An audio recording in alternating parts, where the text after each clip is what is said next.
Chairman Warren, Present. Mike Green, He was present.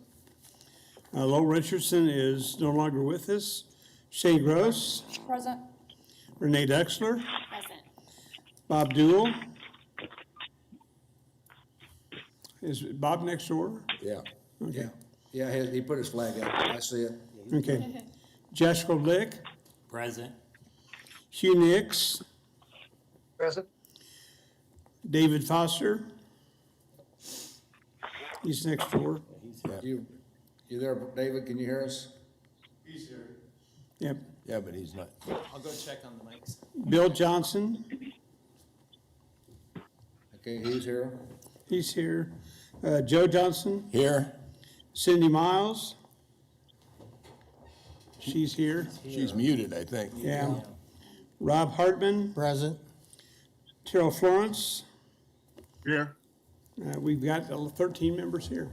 13 here. Okay, so we are a quorum, working on the bugs on the sound system over in the Board of Directors room, but it looks like we got that taken care of. Is my mic? Okay, yeah, I heard that. Good. Okay, whatever problem we had with sound in the boardroom is taken care of. So with that, I will call the meeting together for the Metropolitan Area Planning Commission, Thursday, May 21st, 2020. Are we going to start off with our public announcement, Scott? Yeah. Yes. Okay, if we're ready, let's have our public announcement, please. It is modified for this meeting. Before we begin the agenda, the Wichita-Sedgwick County Metropolitan Area Planning Commission and the Wichita-Sedgwick County Board of Zoning Appeals would like to take this opportunity to welcome everyone to this public hearing. For those at Century 2, copies of the agenda for today's meeting, the public hearing procedure and planning department staff reports on all agenda items are available in the lobby. The Planning Commission's and the BZA's bylaws limit the applicant on a zoning, subdivision, or variance application and his or her representative to a total of 10 minutes of speaking time at the start of the hearing on that item, plus up to 2 minutes at the conclusion of that hearing. All other persons wishing to speak on agenda items are limited to 3 minutes per person. However, if they feel that it is needed and justified, the chairman may extend these times by up to 2 minutes.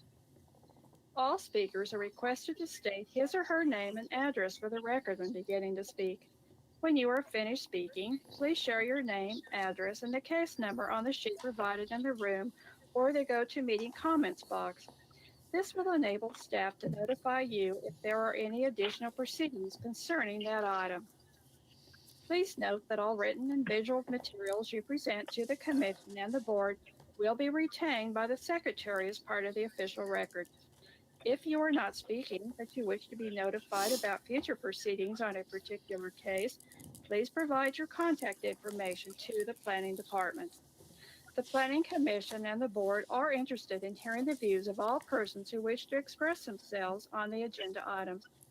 However, we ask that all speakers please be as courteous and concise as possible and avoid long repetitions of facts or opinions which have already been stated. For your information, the Wichita City Council has adopted a policy for all city zoning items. A copy of this policy is available from the planning staff. The City Council relies on a written record of the Planning Commission hearings and does not conduct its own additional public hearings on these items. The decision of the BZA is final. Any appeal of a decision of the BZA is to district court. Okay, just from a standpoint of letting people know, this is our first time using this system, so bear with us with a little bit of patience.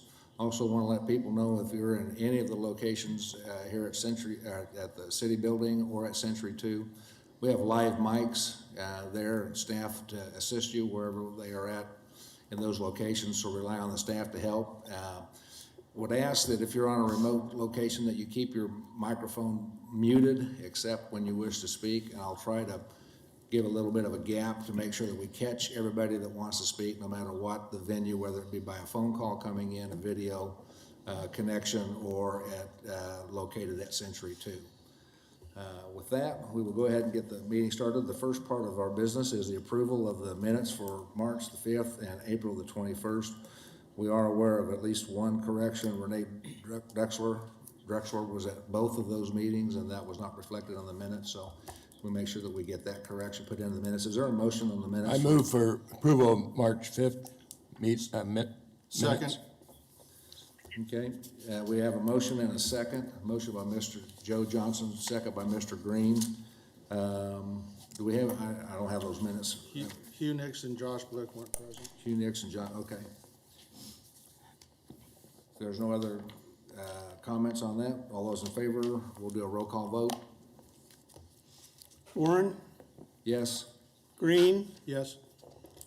Gross, Yes. Dexler, Yes. Dool, Blick. Abstain. Yes. Did you say abstain? Yeah, because Because he wasn't here. Okay. Nix, Yes. Wasn't there either. Foster, Yes. Bill Johnson, Yes. Joe Johnson, Yes. Miles, Yes. Hartman, Yes. Florence. Yes. Okay, that's a good way to check our microphones too, so good. There's a motion, that motion approves unanimously. Is there with one abstention, is that correct? Yes. Okay. Is there a motion for the April 21st special meeting? Move we approve. Second. I had a motion by Mr. Green, a second by Mr. Hartman. Any comments or questions? Seeing none, call the roll. Warren, Mr. Warren? Yes. Mr. Chairman? Yes, Mr. Foster. A couple typos on the first page there. On the line for 1.1, to the right side, it says call and emergency meeting. I believe that's and. And then down there at the bottom, under item number 2, it refers to May 212. I believe that's 21. okay. Good catch. Okay, if there's no other comments, Dave, continue the vote call. Warren, Yes? Green, Yes. Gross, Yes. Dexler, Yes. Dool, Yes. Blick, Yes. Nix, Yes. He was, Foster, Yes. Bill Johnson, yes. Joe Johnson, Yes. Miles, Yes. Hartman, Yes. Florence. Yes. Nix and Foster need to abstain. They weren't present. That's correct. I apologize. I would abstain. We'll make those corrections. Thank you. Okay. We will now go on and try to determine which items we can take by consent. This will take just a little more time than normal because of our location situation, and we will be listening in to the folks at Century 2 or anybody that is plugged into the meeting, either virtually on their phone or by computer. Is there, under the subdivision committee recommendation, subdivision agenda item 2.1, which is a development addition located on the north side of West 95th Street South and west of South 151st Street. Is there anybody on the commission who wishes to hear this item? I see none in the chambers. Is there anybody in the boardroom? None in the boardroom. Is there anybody at Century 2 that would like to hear on this, agenda item 2.1? There's no one here. No one there. Is there anybody logging in locally that wants to hear this item? Yes. Yes, okay, we will hear item 2.1. We will come back to that. Can I determine who wants to hear that item? If you could give us your name. Tyler Fowler. I'm sorry, Tyler Fowler. Fowler. Okay, stay with us because that'll be one of the first items we come back and touch on, so hang on there and we will get that.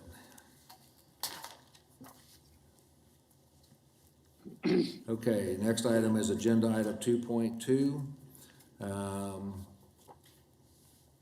A one-step final plat located on the west side of South 279th Street West and West 31st Street South. Anybody on the commission wish to hear that item?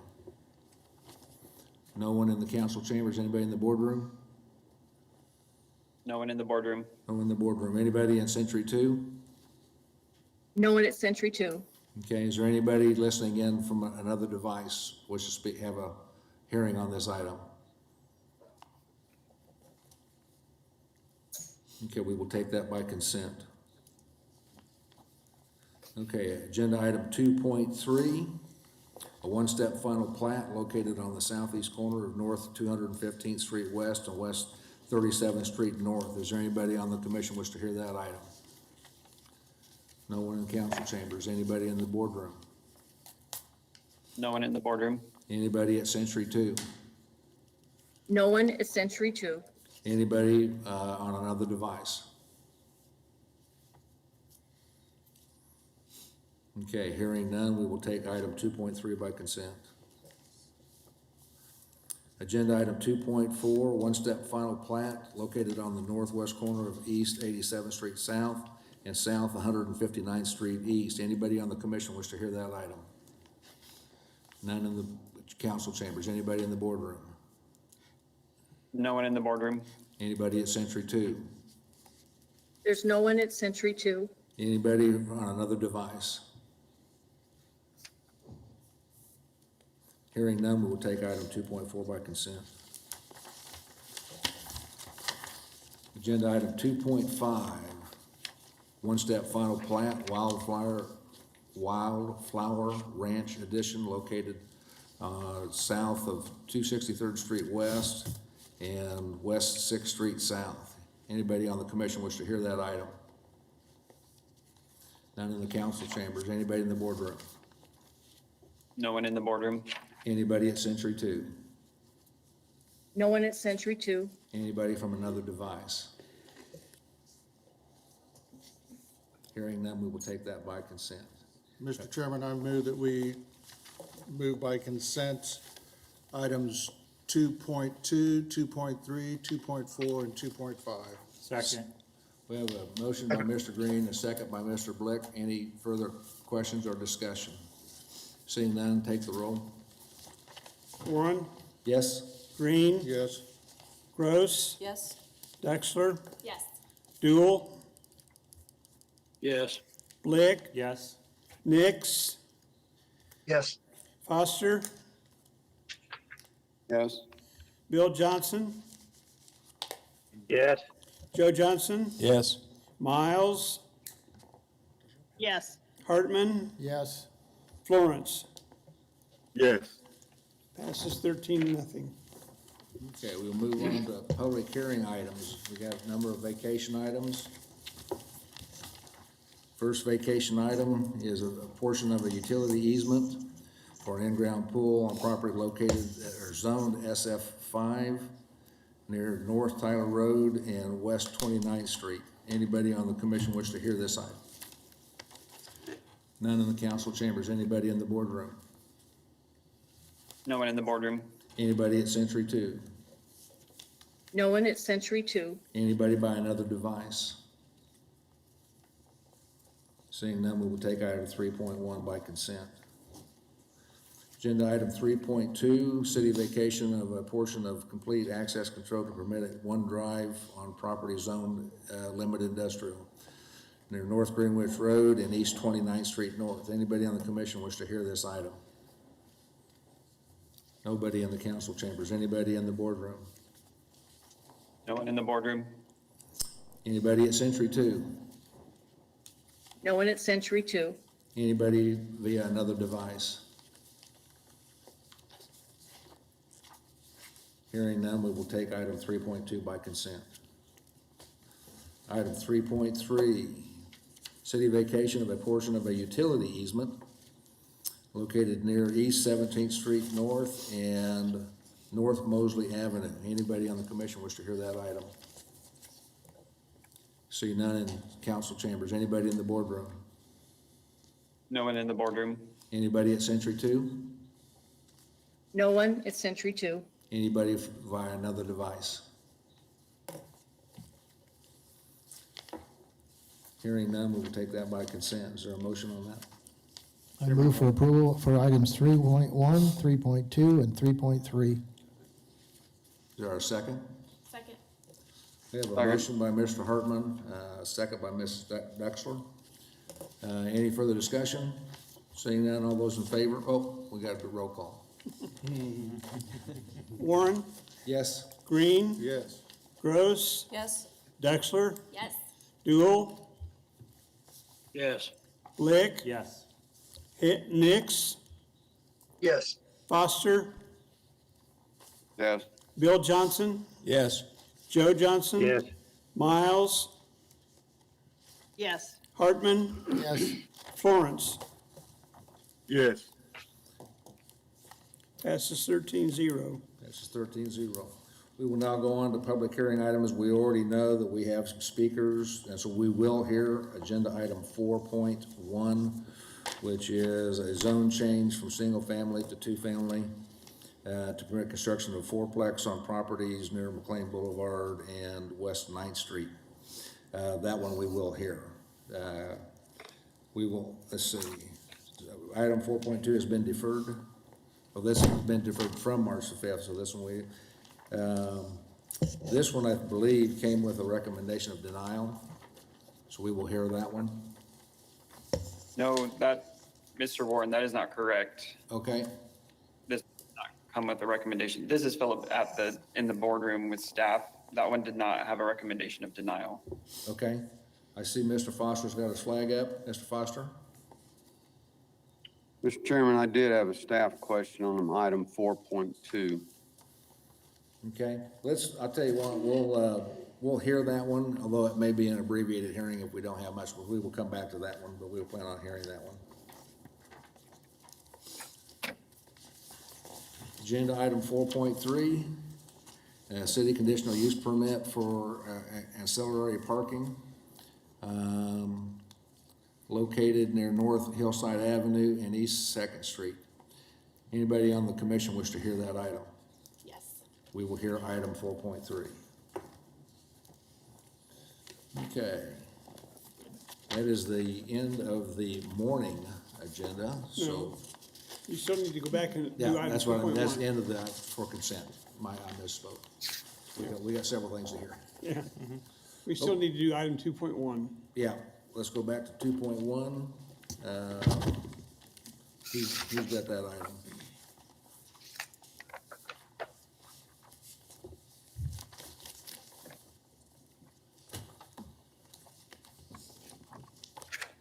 Straw planning staff, item 2.1 is the L&B Development Edition. This is located on the north side of 95th Street South, west of 151st Street West in the county. Encompasses 2 lots, zoning RR, rural residential.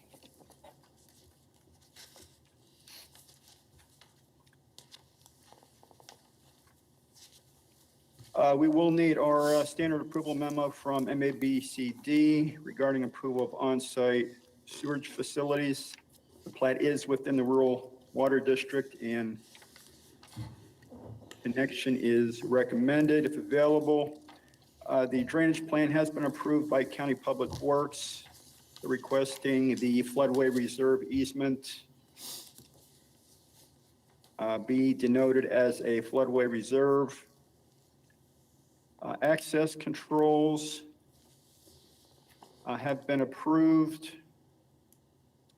One joint opening along 95th Street South is denoted on the plat. Standard approval comment from County Fire regarding the need to comply with the Service Drive Code. And this plat was recommended to be approved by the subdivision committee on March 12th. Any questions for staff? Any questions for staff? Have no questions from the council chamber. Is there any questions in the boardroom? Not hearing anything, so I'm assuming not. agent or applicant, are you online? We're looking here, this would be, Logan Miles or Mills.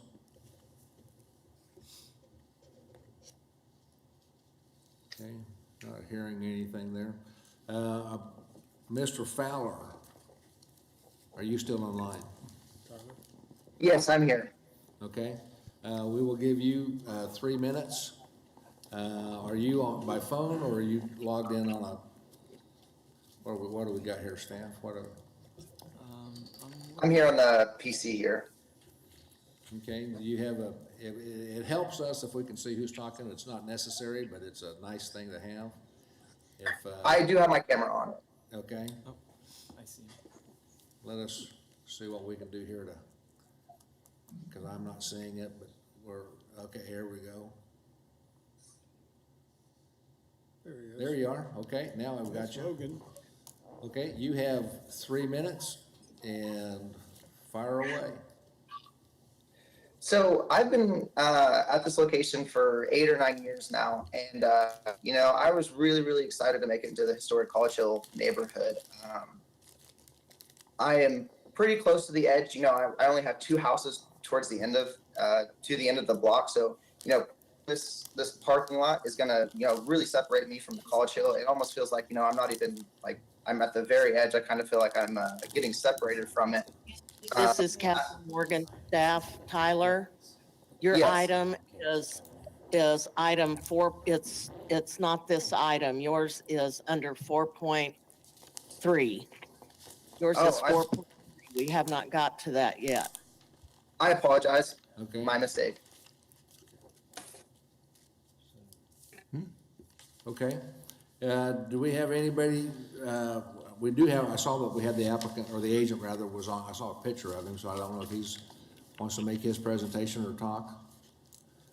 Did we have a Logan Miles, was he on the, Logan was up, I don't, Hello.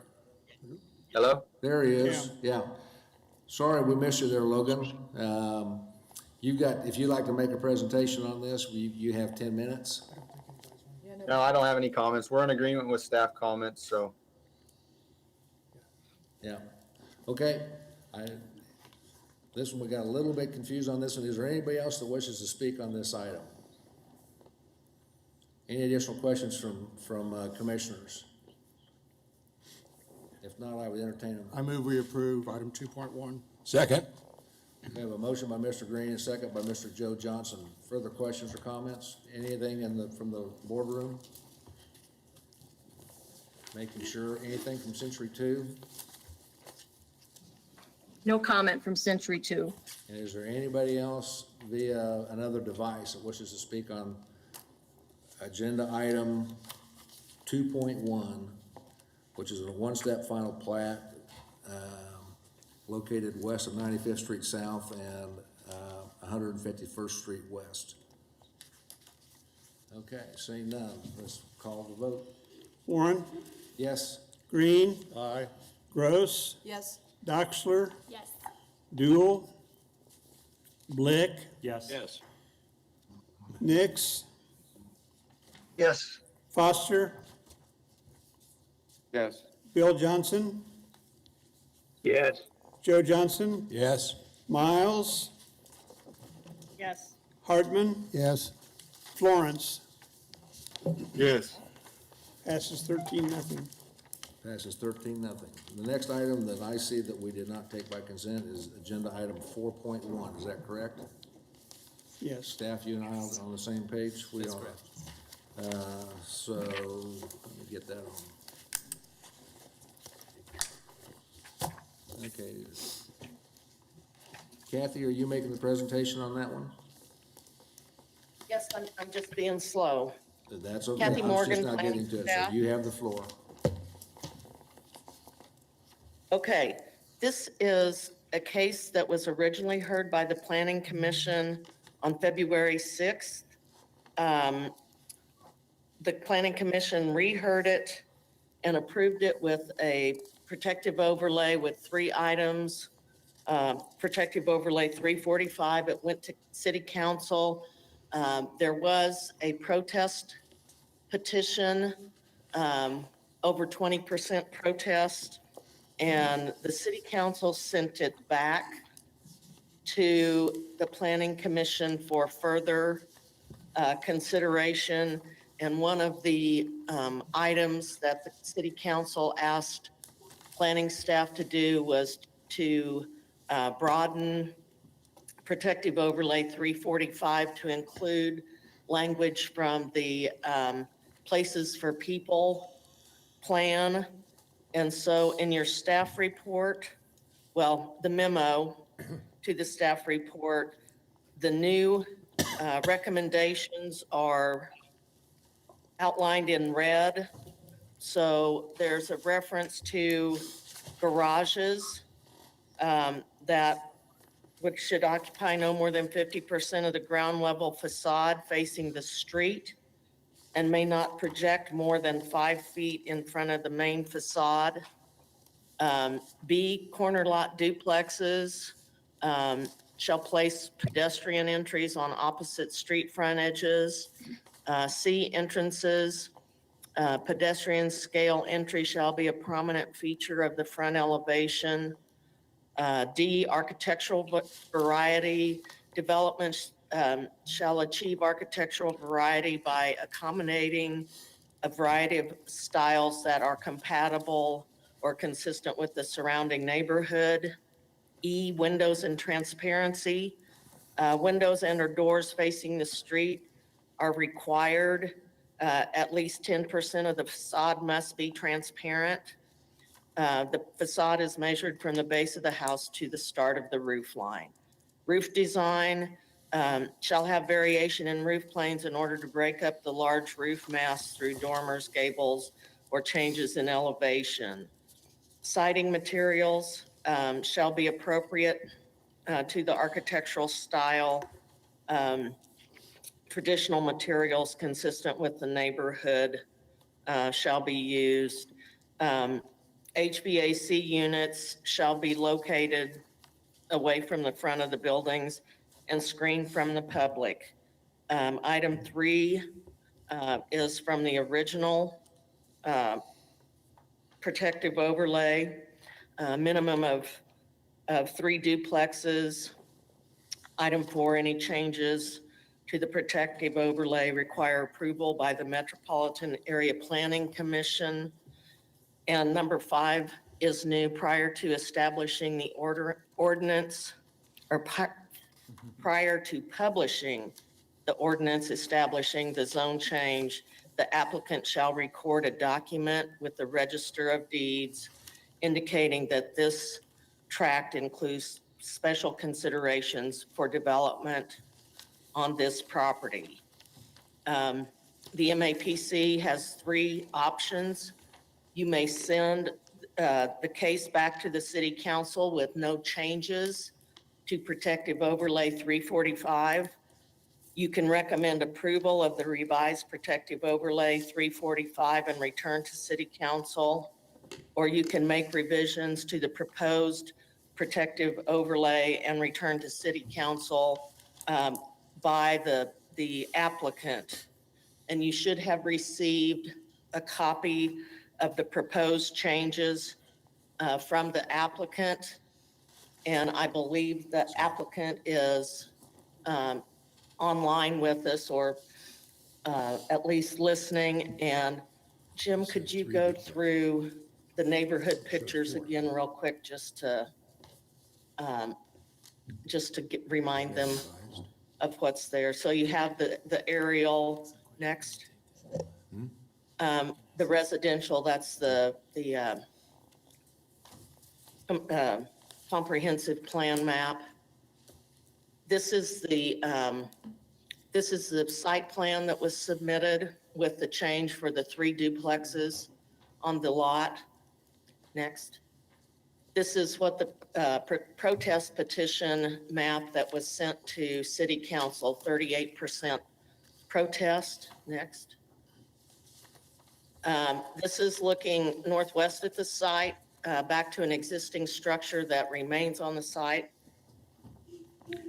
Looking north at the west side of the site. Looking north at the east end of the site. Looking northeast at the site. Looking along the north property line, looking east at the site. And looking east at the site along West 9th Street. Next. The neighborhood across Gow Street to the west of the site. And looking southeast at Gow and 19th at 9th, south of the site, neighborhood south of the site. And I'll stand for any questions. Any questions from staff? Seeing none here in the council chamber, is there any questions for staff in the boardroom? None from the boardroom. None from the boardroom. We do have speakers, I understanding, at Century 2. That's correct. Do you know who's our staff person there? This is Mary. Hey, Mary. How many? Do you have an idea of how many speakers we have there? Well, we have the owner, we have the agent, and 3 citizen speakers. Okay, let's start with the agent applicant, and they will have 10 minutes.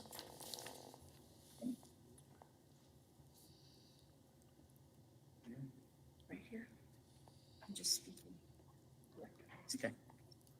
Kirk Miller, K. Miller Engineering. And you do have our response to the protective overlay.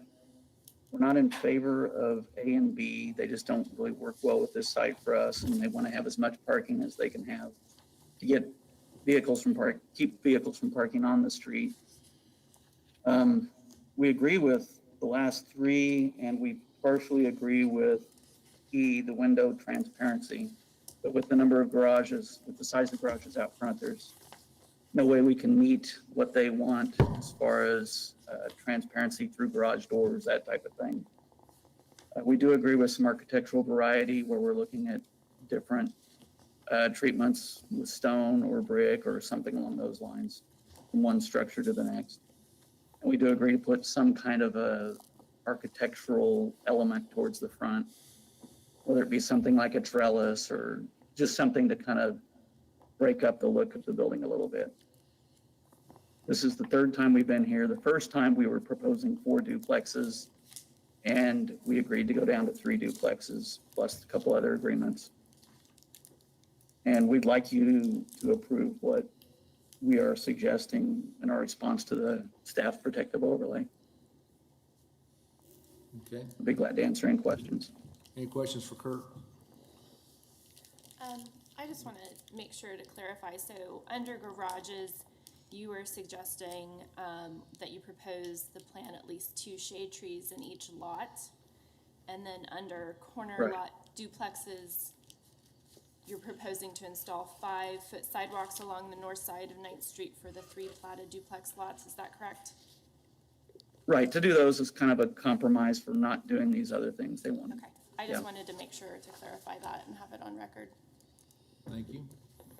Any other questions from anybody in the council chambers? I have a question. Mr. Hartman. Kurt, so you're objecting to items A and B, and I'm not sure exactly why you're objecting to those. Well, when you look at the site plan, it says a garage space should not occupy more than 50% of the ground level. Well, most new structures now have, 2-car garages out front, so there's just not that much space for anything else. So what we have shown is greater than 50% of the garage, of the front is garage. And then on B, on the corner lot, it'd be tough to get, basically you'd have to rotate half the unit and make it face a different direction, 90 degrees from the rest of the unit, and that takes up a lot of space also. If you want the front door to face the same direction as the garage, that was one of the comments they made. That answer your questions, Mr. Hartman? Yes. Okay, anything else? Is there anybody who wishes to speak on this item in the boardroom, any of our commissioners in there? Yes, Mr. Dewell. May not be looking in the right place, but who is the applicant and the agent for the applicant on this? The applicant is Jeremy Castillo and the agent is Kirk Miller. Okay, thank you. Okay, any other questions for staff? Or for the agent, rather? Seeing none, we will go to public comment. Is there anybody at Century 2? We'll start there. Anybody at Century 2 wish to speak on this issue? If so, go to the microphone, state your name and address for the record, and you will have 3 minutes.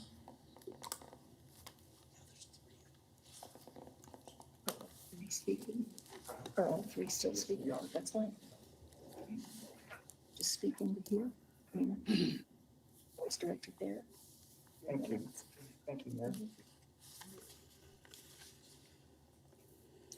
Good morning. My name is Gregory Boyachin, property owner, resident of 3325 West 9th Street North for 35 years.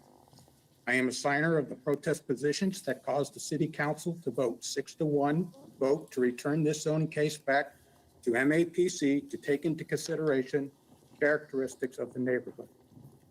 I support the city council indicating that it is appropriate to build TF3 multifamily structures on this stated lot in the original staff report. I support the 8 conditions that shall apply to the zoning case ZON 2019-59 defined by the planning department.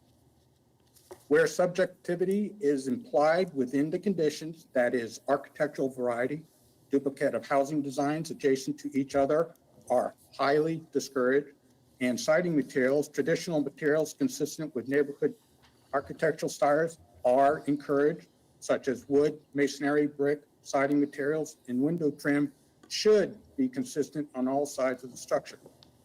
These conditions need to be clarified such that all parties, city council, residents, MAPC, and applicant understand what will be built. Consideration needs to be given to landscaping. Current neighborhood landscaping has a variety of well-established trees and gardens in the frontal area lot. The lot subject to zone 2019-59 has several established trees that most likely will be removed. Applicant and/or planning department needs to provide consideration as to what the frontal landscape to each structure will look like to support the characteristics of the neighborhood. Without such consideration, one is missing the meaning of characteristics of the neighborhood. Closing. In context, characteristics of the neighborhood is another way of indicating have respect for the neighborhood that one will build in.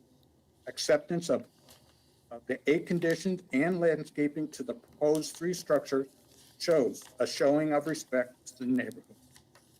Thank you for your time and full attention to this subject. Thank you, sir. If you stay there, please, for a moment, sir. Just in case we have any questions for you. Is there any questions for the speaker from the council member, chamber member, the committee members in this council chambers? None. Seeing none in here, is there anybody from the boardroom that wishes to ask questions of the speaker? None. Hearing none. Thank you, yes, sir. And are there other speakers at Century 2 that would like to speak on this issue? Mr. Chairman, yes, we have 2 more speakers. Okay. Have them introduce themselves, name and address, and they will have 3 minutes.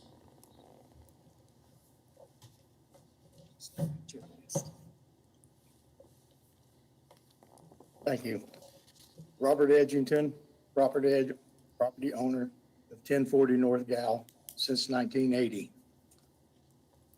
I am one of the signers that protested petition that caused the city council to return this zoning case back to the MAPC to address characteristics of the neighborhood. Though I have concerns about the building of the 3 duplexes, I view the 8 conditions stated by the planning department to this zoning case as setting the standard for possible future infill for the neighborhood.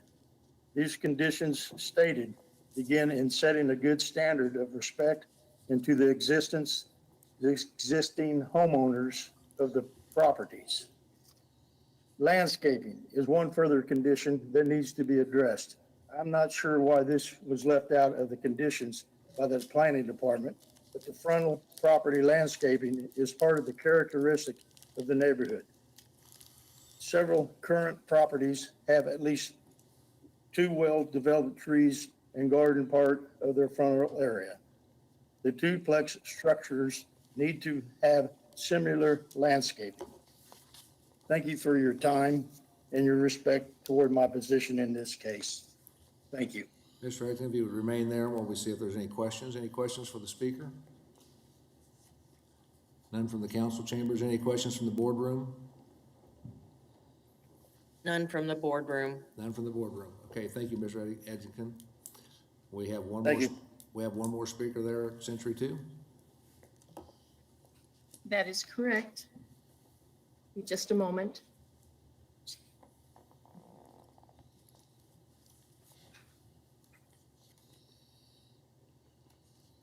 Speak in that direction. Okay.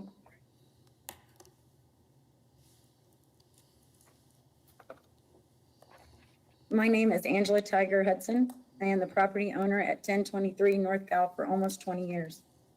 I am a signer of the petition protests that caused the city to vote to return the zoning case back to MAPC to take into consideration the characteristics of the neighborhood. I reluctantly support the city council's decision to allow building T3 multifamily structures on the lot stated in the original report. When I walk outside and view these properties, I would like them to look as close to single-family dwellings as possible. All items on the protective overlay address this issue. Having each structure being different from the others is another way in keeping with the attitude of the neighborhood. Speaking as a longtime resident of the area, we deserve our small community and the people that enter it to take pride in their properties and respect one another. I feel that accepting all the conditions will do just that. Having the protective overlay in place keeps everyone honest and transparent. Thank you for your time. Thank you, and if you would remain there just for a moment. Any questions for the speaker from the council? Saying none, anybody from the boardroom? None from the boardroom. Okay, no questions for the speaker. Thank you, ma'am. Are there any other speakers there at Century 2 that wish to speak on this issue? I'm hearing none, so. There are no further speakers here. No other speaker, okay. Are there any speakers from another device that would like to speak on this issue? Telephone or video? Yes, we have one. Scott, help me with what we've got here. Sure. We'll have to ask for their name Okay, and their give us address. your name and address, please. My name is Ashley, and I'm sorry I don't have a webcam, so you won't be able to see me, but hopefully everyone can hear me. Okay. My name is Ashley Igo, and I live at 1003 North Gow, right on the corner of 9th and Gow. Okay, Ashley, you have 3 minutes. Thank you very much. I approve of the protective overlay for the zoning case 2019-59. My main concern throughout this process has been about bringing responsible home ownership into this neighborhood. If these duplexes are made to look like individual homes, the occupants may have more respect and responsibility for the neighborhood. My hope eventually is that if these duplexes have a unique aesthetic, they may be offered for sale at some point and become condominiums. When I was searching for a home before purchasing this property, as a first-time home buyer, I seriously considered a condominium. My other concern throughout this process has been parking. I would hate to see 9th Street, which is a residential street, become clogged with street-side parking at the intersection. When school lets out, it becomes very busy with parents driving back and forth from the school, as well as the children that walk to and from the school. The applicant addressed the garages, and I'm not sure the sizing of that and the architecture of that, but I would like it to be considered that we do not want people parking on the side of the street. And I'm sorry, it looks like my internet has cut out and I've lost the rest of my prepared comments, but I would just like to say to the applicant, this process has brought us very close together. We're a close-knit neighborhood now. And by building in this neighborhood, you're one of us now. And we would like you to consider our needs and what we would like our neighborhood to look like. We will not be shy in letting you know if there's a problem with the property, if the tenants are not being respectful. And we just ask that you would have respect for us throughout this process. We've all worked very hard to fight this, but you are now one of us, and we welcome you to the neighborhood of La Placita Park, and we ask that you just respect that. Thank you. Ma'am, stay on the line. We'll see if there's any questions for you. Any questions for the speaker? Seeing none from the council chambers. Anybody from the boardroom have a question for the speaker? None from the boardroom. Okay, thank you very much, ma'am. You're excused. Is there anybody else from another device that would like to speak on this issue?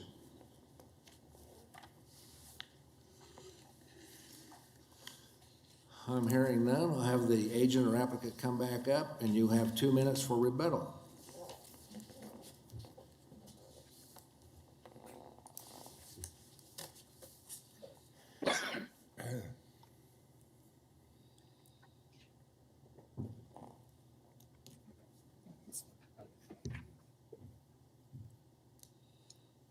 Okay, is Kirk there?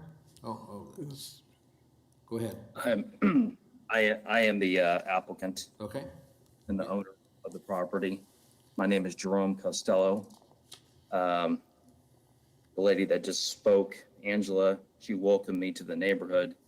However, I've already been in the neighborhood for many years now. I actually own 7 or 8 duplexes right down the street. So I also have some single family homes that we own in the area. I grew up in the area on the west side, and I've been down this street many, many times. In fact, I long ago, used to play on this same exact house.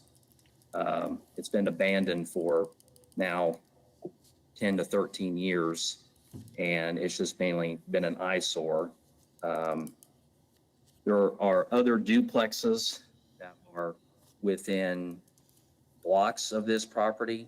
I have pictures of them here in the file, but within 6 blocks of these are other duplexes that were just built within the last year or two, and there was no restrictions on any of those.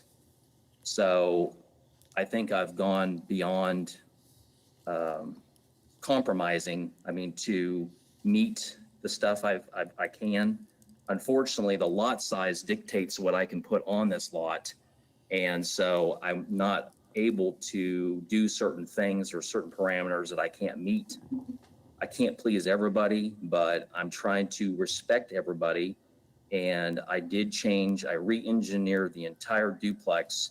Unfortunately, I had got this done, but it took like 3 weeks to get this done because of the virus. Things were shut down at Mill Creek, and I could not get the engineering to get redone here till yesterday.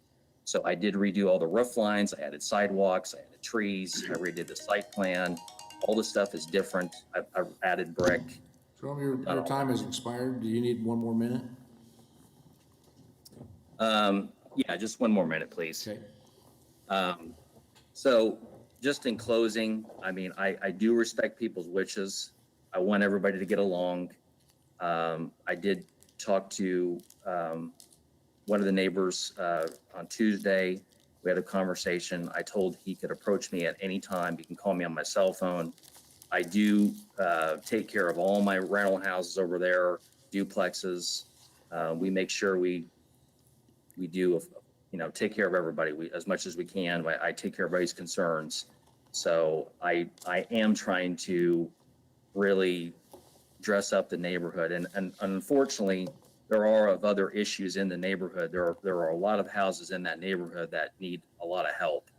And that's a whole nother story. But anyway, that's all I have to say. Okay, thank you. Any questions for the speaker from Josh? Mr. Casella, I was wondering, see, a couple of these speakers spoke about the landscaping. I wonder if you can touch on that, of what landscaping, and maybe that might ease their mind or open some suggestions or anything. Sure. Well, what I've done, I've got a new site plan here. Unfortunately, like I said, I could not get that out in time because I had to re-engineer the house, and it took a minute to get that done. But I am to the corner. The duplexes are going to be all facing 9th. There was some misleading information in here, and one of the things that 2 duplexes were actually facing Gal that got mailed out, and so there was some conflicting information on that. But as far as the actual trees go, we're going to add shade trees to the side yard. I believe there will be 3 or 4 trees on Gal, and there will be trees facing 9th Street in each of the in front of the duplexes in each front of those. As far as the actual other landscaping, you know, I don't know what that will bring because I have to add the sidewalks and the concrete for the driveways to address the parking issues. So by adding those 2-car garages, I eliminated the problem of people parking on 9th because there will no longer be any curbsides there to park on 9th Street. So there will not be any traffic problems because we've added 2-car garages. So there will be basically 8 parking spots per building. So as far as the landscaping, I'm going to put as much as I can there based on what I have as far as the ground there in the front. But most of that will consist of, you know, putting in, you know, several larger elm trees. Mr. Blick still has the floor, but do you have a drawing there? Could you show it? Can you hold it up at the camera and let us see? I do. Don't know how this will work, but it'll be worth a try. You have it, Kurt? Hold on just a second. I'm sorry. Yeah. Well, it's going to be hard to tell because I'm not even sure where to go, but if you can see, I've added the trees here. Yeah, pull back right about there. Okay, so the trees now are on the right side there. They're the circles there. And then I have the sidewalks there in the front, and then the trees are going to be in each one of those little, I don't know, those little circle moon things where there'll be trees right in the middle. The only thing I have to do is I have to make sure that the trees aren't too large and it's going to obstruct people from backing out and getting into a accident. Right. Okay. So, thank you. Mr. Blake, and any then, other and then questions? this is actually the new plan for the drawing. Okay, pull back just And a little bit. I've changed actually the entire roof line, and I've actually got it so it's actually I mean, it's going to be very nice. I mean, this whole thing is going to be costing an extra $20,000 just on top of me adding the extra trusses, and so. Thank you. Any other questions for the speaker from the council chambers? So you're in agreement with the changes to the PO except for items A and B? Yeah, I believe that was correct. That was the only 2 items that I couldn't unaddress because of the, mainly because of the lot, what I could build. As far as the variety goes on the plan, it's a little hard to come up with multiple plans for duplexes. They just don't exist. Unfortunately, that's just, you know, I mean, obviously I can change them up with different paint colors, different brick. Aesthetically, I can change them to look differently, but as far as the actual plan goes, it's pretty hard when you've only got a select amount of space to build on. And I've also added windows to the front of the doors too. And only thing I wanted to do is maybe I would add glass to the garage doors, but that's probably just a problematic thing where people will be throwing rocks through the windows on 9th Street. I think that'd probably be more of a safety thing and probably not a great idea. Okay. Any other questions from the council chamber? Seeing anybody in the boardroom? Yes, Mr. Foster. Mr. Foster? Mr. Costello, I want to congratulate you on your diligence, expertise, and background on bringing this project and addressing all these issues that have come up. But I just want to look at the practicality of A and B here in the overlay. If you do a calculation, we've seen a new site drawing, but if you were to take, they had 70 foot and 76 foot. there's no way that 50% standard could be met with the garages if you do the math on it. So I think in the plan we're talking about here, that needs to be addressed because that just simply doesn't work for the duplexes. So I think their concern about the 50% is well taken. I do like the idea on the corner lot one, though, to move the entrance to the other side of the lot. However, the plan that was shown to us, the revised one, is very nice. I think they've done a good job of massaging that plan there and making it work to meet the intent of some of this. Finally, on the landscape, I really think that's important, not only to talk about the architecture and the drives and things, but the landscape creates the ultimate context for how this fits into the neighborhood. So I just want to make sure we have a condition in here that staff will review that plan and make sure that the landscape is appropriate and fits with the neighborhood.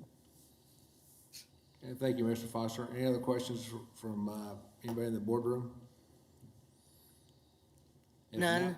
If not, I will bring it back to the commission for discussion or action. Mr. Dave? Well, I was going to just simply ask that the revised site plan information, if they are able to leave that with Mary down at Century 2, we'll see that it gets in the file. I would also ask if it's possible, if they can get that to us electronically, it will be included in the packet that then goes to the city council. Okay, thank you. Bring it back to the commission for action. Mr. Chairman, I'd like to make a motion that we approve item 4.1 and on the protective overlay, I would approve the applicant's requests as stated on item A to have the 2-car garages necessary to address the neighbors on the street parking concerns, and that he's going to add landscaping. And then on item B, that all of the entrances face 9th Street, along with the sidewalk that they proposed on 9th. We have a motion. Is there a second to that motion? I'll second that. Mr. Hartman? Okay, we have a motion by Mr. Green, a second by Mr. Hartman. Further discussion? Mr. Foster? I do have a question related to the sidewalk aspect. Given that the school is nearby and there's a lot of activity on that west side, whether a walk consideration, and perhaps some of the neighbors need to help us on that, or maybe staff would know, but I think we're leaving something out here if there needs to be a connection along Gal there on the west side. Perhaps not, but I am curious about that. Tell you what, Mr. Foster, give me a name to direct that question to. Okay. I think the applicant, Mr. Costello, might be able to help us on that. Okay. Is Mr. Costello available? He is. Yeah, I'm Did I'm you here. understand the comment by Mr. Foster? Yeah, so as far as I know, there is no sidewalk on the opposite side of the street. So what he's proposing is that there have to be a sidewalk installed on the opposite side of Gal, which would be the west side. So I'm not really sure, there's no way to connect that. Yeah, there's no sidewalk to tie into Gal at all. So unfortunately, the sidewalk is going to be there, but it's really going a sidewalk to nowhere. Would it be a dead-end walk if you were to put it on your property and go northward along Gal? Would it just dead end then and not create a connection? That is correct. Okay, then it's not necessary. Thank you. Okay, other questions or comments on the motion?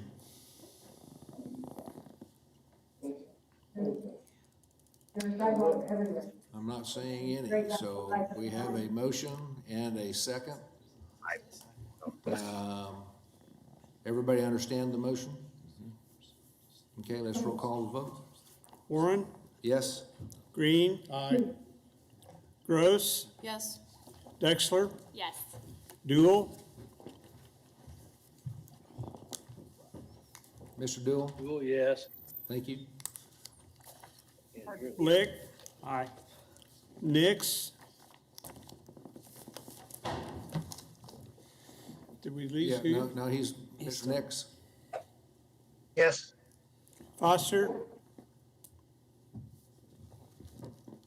Yes. Bill Johnson, Yes. Joe Johnson, Yes. Miles, Yes. Hartman, Yes. Florence. Yes. Passes 13-0. 13, we thank you all. Next item on our agenda is 4.2. I know that we had a staff question.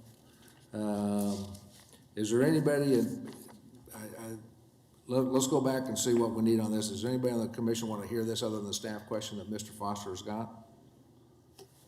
Anybody in the boardroom want to hear this other than questions from Mr. Foster? Staff question? No. Okay, is there None from anybody? the boardroom. Okay, is there anybody in Century 2 that would like to hear this item?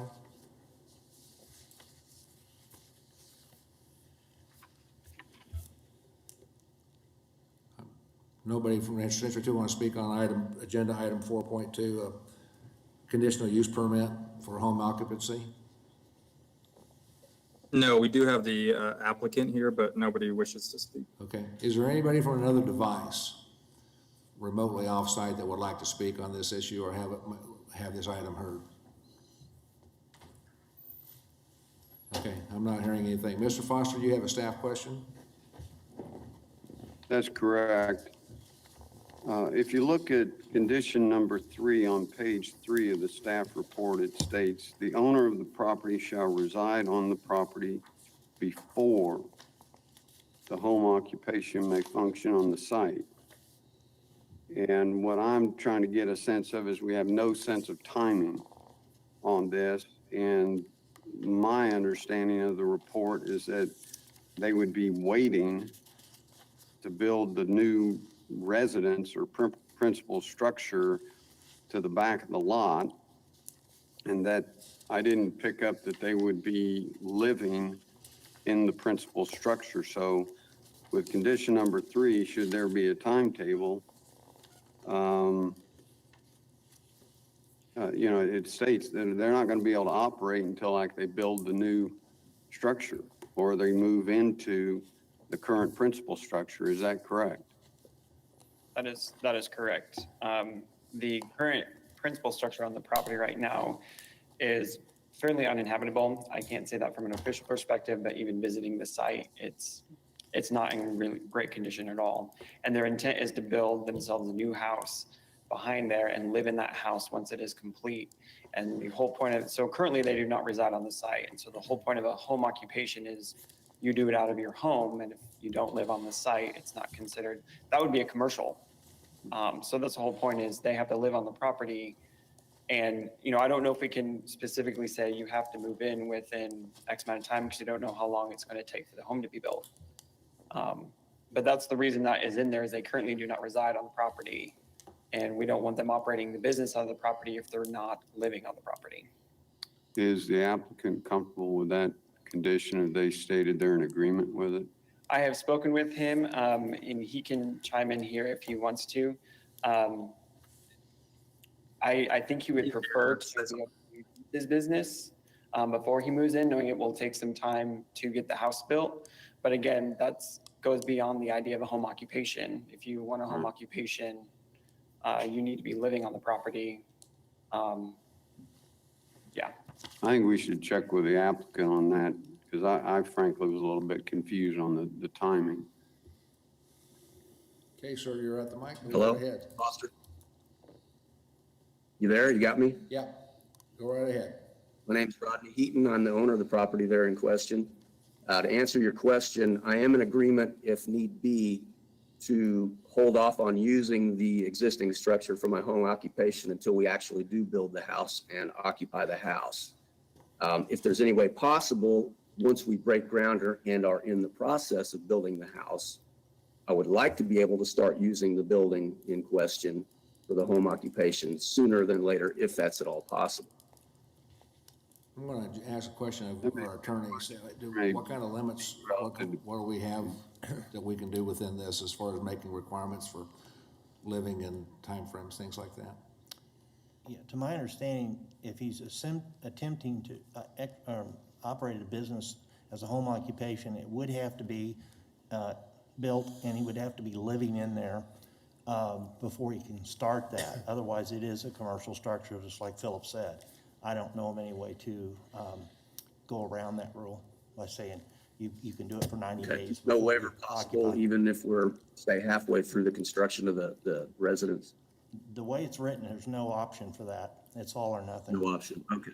Well, I'm in agreement with that. I don't have a problem with that. Like I say, I would just prefer to be able to use it sooner than later, but I'll abide by whatever restrictions I have to work with. Okay, you good, Mr. Foster? Yeah, Mr. Foster, does that answer your question well enough? Yes, thank you for addressing the question. Okay. Any other questions? Yeah. I'd move for approval. Miles has a I just also want to confirm that, you know, the owner is actually residing in the property prior to operating business out of the property, because I know we've had issues in the past with people that have run businesses off of properties that they're supposed to reside there and haven't been residing. So I think we can avoid those issues by just requiring that they live prior. I agree. I have no opposition. Like I say, not my first choice, but that's what I'm working with. That's what I'll work with. You can live with it. Okay. Thank you, sir. While we've opened this up, we'll see if there's anybody else from the audience, anybody there at Century 2 that'd like to speak on this issue. Nobody else here. Okay. Is there anybody from another device, based on the conversation we've just had, want to speak on this issue? I'm hearing none, so I will take it back to the commission. I'd move for approval. Second. Who made this? Motion by Mr. Joe Johnson, second by, who was over here? No. Mr. Dexler. Any further discussion? Yeah, I have a question. Okay. Florence. Okay, he's gonna build a house to live in, and he's gonna build an additional building for a workshop, and then also convert the existing house into something to work out of. Doesn't the regulations only allow one additional house on a property? As far as a home occupation is concerned. Well, I'm looking at it, he will have two. What he's doing is he's actually only building one additional dwelling unit. The current house on the property is the one he's going to renovate to be a workshop to work out of, and he will be building an additional house to live out of. So there will only be 2 dwelling units on the property. And then the current accessory structure on the north side is what the home occupation will be out of. And that will remain as an accessory structure and not a dwelling unit. So short answer is that it will be in compliance. That's. Yes. Yeah, it's, okay, it will be in compliance. Okay. Any further questions? Comments? Call the vote. I've got a comment. Oh, go, who's this? This is Nix. Mr. Nix, go right ahead, Hugh. I'd like to say I live near this area, and this has been, I don't want to use the word blighted, but it's somewhat blighted area for about as long as I can remember on that corner, maybe for 2-3 blocks along there.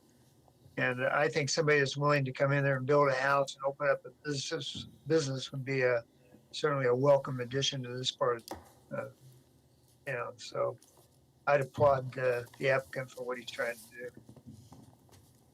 Thank you for those comments. Anything else? So now we'll call the vote. Warren, Yes? Green, Aye. Gross, Aye. Dexler, Yes. Dool, Yes.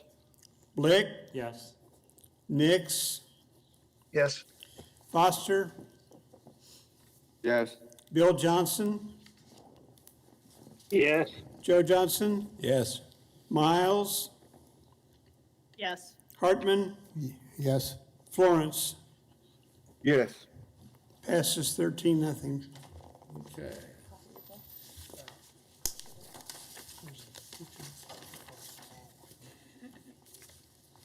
Okay, we have one more agenda item, 4.3, is that correct? Yeah, well, then you'll need to recess to the Then we'll BZA recess after for that. lunch. Oh, that will do the Before BZA, lunch. yes, okay. Agenda item 4.3, city conditional use permit for auxiliary parking for a doctor's office located at 3233 East Second Street. Yes, Kathy, you're Kathy making the Morgan. presentation. Kathy, thank for you. the planning staff. This is, on the screen, you can see the zoning map. This is in TF3 zoning. Ancillary parking is allowed in TF3 zoning. The College Hill Obstetrics is immediately across the street. They do have on-site parking there. The day that I was out there, the parking lot was full and I had to block the driveway to get out and take pictures. They are wanting, attached is a site plan and a landscape plan that was provided by the consultant, and that is Greg Ferris is the agent for this applicant. We do have Mr. Fowler is on the phone when it's time for comment, but if you will look at the staff report, the recommendations are pretty standard as to what the Planning Commission has done before. It's single-family residential, even though it's zoned, a lot of it is zoned SF or TF3, excuse me. And so staff is recommending approval subject to the conditions that the site be developed and maintained in general conformance with an approved revised site plan, and that will include some drainage information. The parking area will apply only to lot 18 and shall be surfaced with concrete or asphalt. The parking area shall be used for passenger vehicles only. Parking and circulation aisles shall not be located within a required front yard setback. As I said, the grading plan will be submitted at the time that the final site plan is submitted. Screening and landscaping will be done in accordance with the landscape ordinance. And then the caveat that if the zoning administrator finds that any of these conditions are violated, they can declare the conditional use null and void. And I would stand for any questions. Questions for Kathy? See no questions in the council chambers. Any questions from the boardroom?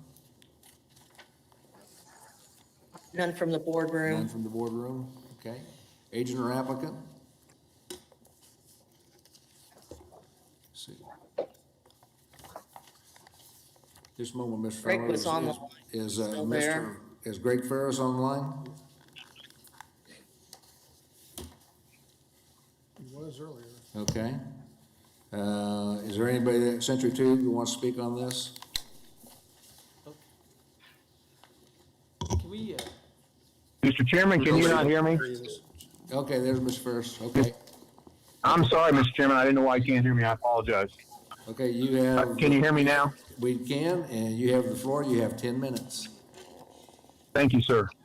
Mr. Chairman, members of the Planning Commission, my name is Greg Ferris. I represent College Hill OBGYN.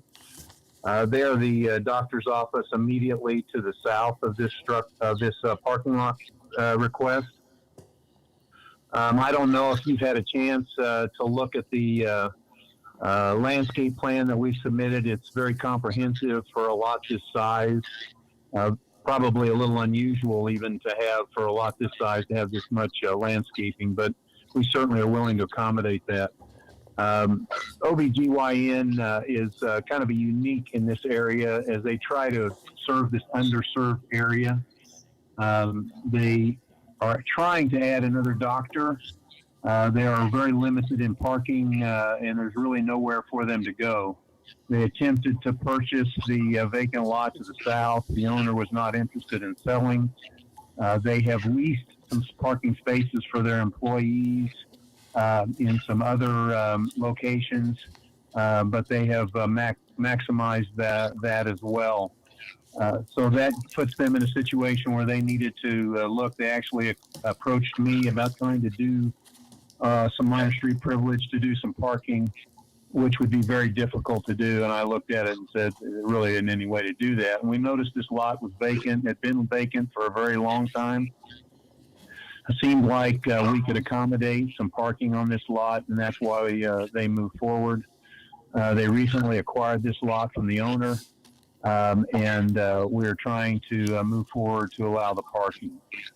The site plan, I think, is limits the use. Our goal is to have this as only employee parking. That way we can eliminate the employees parking in the existing lot and vacate those spaces for new clients. And we think that would be very positive. The OBGYN has, there's a shortage, particularly in this area. They've tried to be a great neighbor. Their property looks great, and they would keep this in the same regard as they move forward with that. So I think that's a real positive. I did speak with Mr. Fowler on the phone yesterday. Excuse me. I think he was not aware of some things. I think first and foremost, he didn't realize that the amount of landscaping that we were going to do, he mentioned some trees that are existing. Those, if you'll look at your landscape plan, are going to remain. There's certainly, it's a vacant lot. There's not going to be any additional crime based on a well-landscaped parking lot rather than a vacant lot. So we believe that that's really not much of a thing. The lack of safety we don't think is an issue because Holyoke is a street they can cross at. So we don't think that's an issue as well. His complete loss of privacy is frankly the opposite, as we will be creating an 8-foot screening fence that will abut his house and will certainly mitigate a lot of the noise that would come from 2nd Street anyway into his bedroom. So we think that's probably a positive. There won't be any loud car stereos or people talking or smoking. These are employees of the health clinic, and they don't allow their employees to smoke, and they don't allow smoking on any of their property. So again, we think that while he has a concern, I understand he's living next to a vacant lot, and I think that it's a positive to take a vacant lot, put it into use, make it well landscaped, attractive, and put it into use. Finally, I think that there certainly should not be any loss of value in his home based on the difference between a vacant lot. Kathy addressed the issue of drainage. We will be required right now, the way that lot is set up, there could be some drainage. If it rained hard, I could see how water could actually currently go into his property. Once we complete it, there will not be any, as we are going to be required to show how that drainage will go off of any of the lateral properties or rear properties into the drainage system. So with that, be glad to answer any question. We believe that this is a very good plan, that it enhances the neighborhood in many ways over what is currently there. Any questions for Mr. Ferris from the council chambers? Seeing none, Mr. Bleck? Mr. Ferris, I just had a question. You mentioned it because I'm looking at the site plan and I see the the cars will be basically facing his lot, but you'll have an 8-foot wall, so none of the headlights or anything like that would be shining into his house. That is correct. There'll be an 8-foot screening fence. It'll be a solid screening fence. All right, thank you. Any questions from the boardroom? Yes. Mr. Ferris, if you look at an aerial photo, the animal hospital to the west, I counted about 22 parking spaces there. Have they been contacted, or is that some of the least parking that is allowed? We're leasing from the dental clinic, if you look at the aerial. The veterinary clinic is owned by the same people that own the lots to the south. They have not been responsive to us being able to do anything on their property. Thank you. Oh, I did have one item. If you look at the landscape plan, double check how things are labeled. It's got 8 cranberry cotoneaster and there's only 2 labeled on the drawing, and then the Guanamus bungiana, it's labeled as 2 in the plant list, but there's 8 of them labeled on the plan. I think those just labels need flip-flop. Thank you, sir, for pointing that out. I'll address that in the final site plan. You might think about the cranberry cotoneaster. It's okay, but not a fantastic plant for parking lot screening. Well, certainly, if you want to give me a suggestion, I'll take the free advice from a very good landscape architect. Do you have a recommendation of a different plant? I'm a big believer in evergreens, so something like Morden's juniper or Tamarix juniper would be a good option. Thank you. Appreciate that. Any additional questions for Mr. Ferris? Thank you, Greg. Appreciate it. We'll now go to public comment. Mr. Fowler, I've not forgotten you, but I am going to ask if there's anybody at Century 2 first, just so I stay on the same procedures the way I go through. Is there anybody at Century 2 that wishes to speak on this issue? No, there's not. There's none. Okay, Mr. Fowler, you've been patient all morning. You have 3 minutes. Hi, my name is Tyler Fowler. I live at 3216 East 2nd Street, so I am just next door to where they are trying to build the parking lot. And I currently want to oppose turning the residential lot into a commercial use lot. A big thing for me is my master bedroom is right. I mean, it's a very small lot, so I mean, I can't be more than 10 feet away from, or it's going to be as close as possible as allowed to where these cars are. So every morning at somewhere between, I would say 7:45 and 8, I'm going to hear car doors every single morning of people walking in and out, or going to the business. In my opinion, it doesn't really make sense because you're separating the neighborhood. I am so glad that I can be a part of the College Hill, historic neighborhood, and I'm pretty close to the end of it. 2nd Street, it ends at Hillside, which is 2 houses, then the dental office at the end. And there is a commercial business on our block, which faces Hillside. It's not in the middle of a residential neighborhood. So, you're looking at separating, that'll just be mine and one other house that's going to be left on the block and separated from the rest of the neighborhood. And I really don't like the option of that. I love that I feel like I'm a part of the College Hill neighborhood. I was unaware that property was even available. I actually contacted the previous owner, Brandon, which is on the application. And I actually asked him if he was willing to negotiate. I didn't get much of an answer back. I don't know if he was busy or what. So, I would love to keep that property or residential if possible. I did have a couple other things. I spoke with everybody within a 200-foot radius, at least all the homeowners. I have 11 petitions from the homeowners around within the 200 feet radius, according to Google Maps. And I just feel like everybody just didn't seem like it really fit into the neighborhood. A few people were worried about the home value. Although I would say that they did a good job on, the plants and the trees and keeping that all there. But I just feel like it'd be somewhat of a loss to our historic neighborhood to take a piece away that we'll never get back. You know, it'll always be commercial from then on. And, you know, if College Hill were ever to move locations, I'm sure it will be relatively soon, but eventually this will always be a commercial parking lot. And it might not just be for employees at that point in time.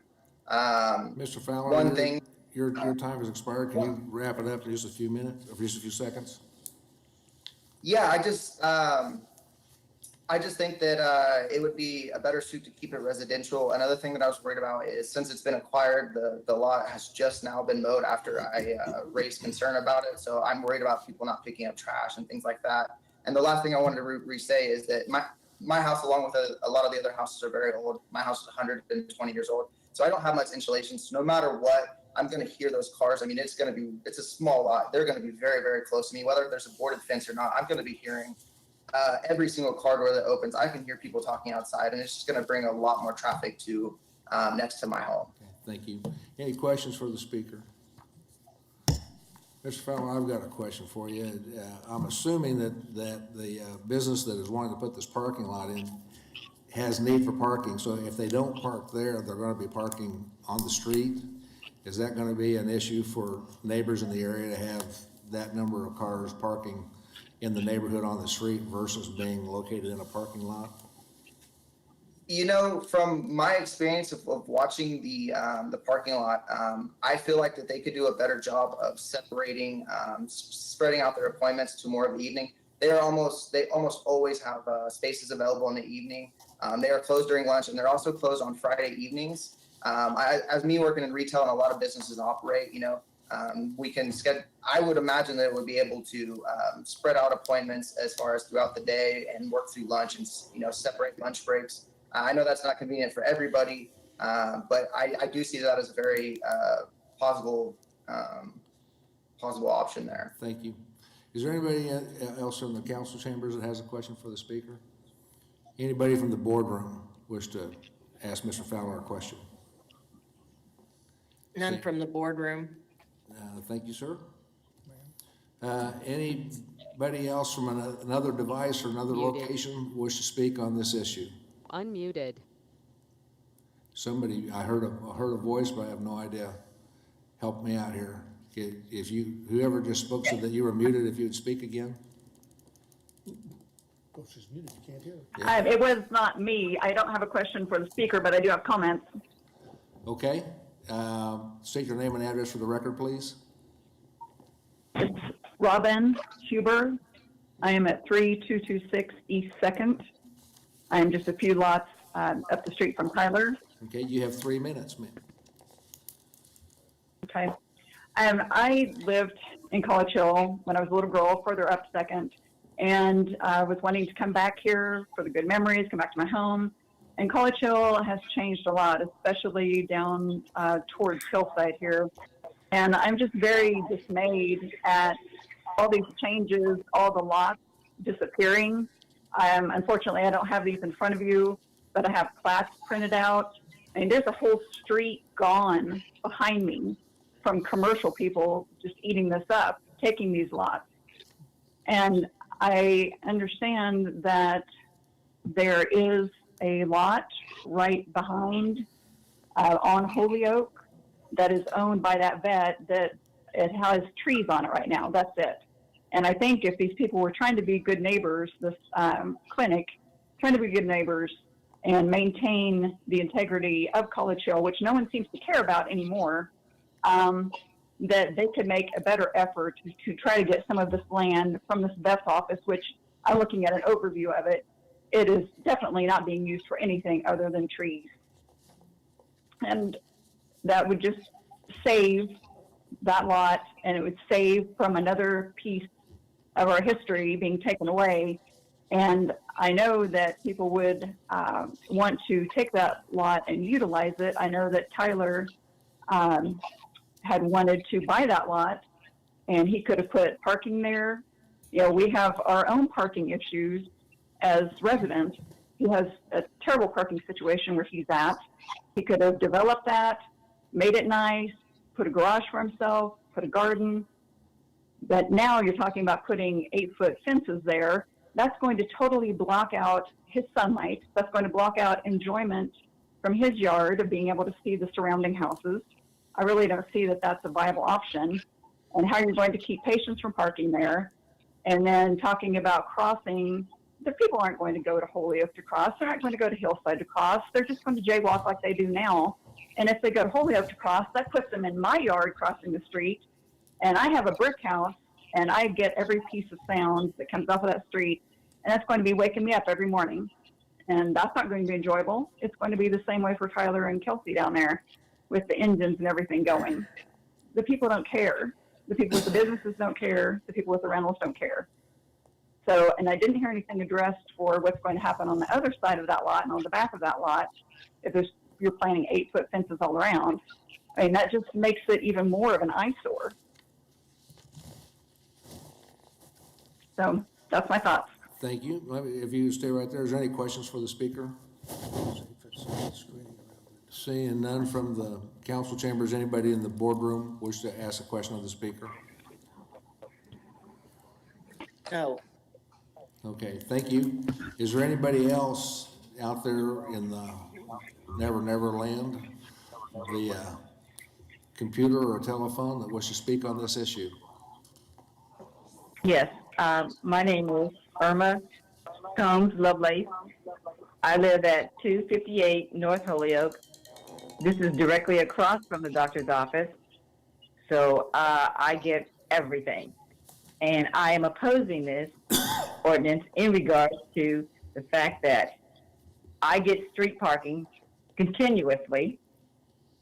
I pick up all their trash on a daily basis, along with the fact that if that area is considered and it is created for parking, I strongly figure that it's not going to serve the quote unquote people, and they are not necessarily the underserved, because there is a clinic that is right down the street at Wesley, along with the fact that it's going to increase us having vagabonds in the neighborhood, which that is already starting to occur.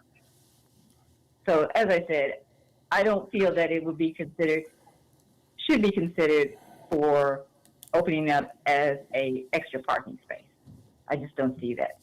And I agree they should make more of an effort to acquire the land from the vet. That's my final comment. Thank you. Let me see if there are any questions for you. Are there any questions for the speaker?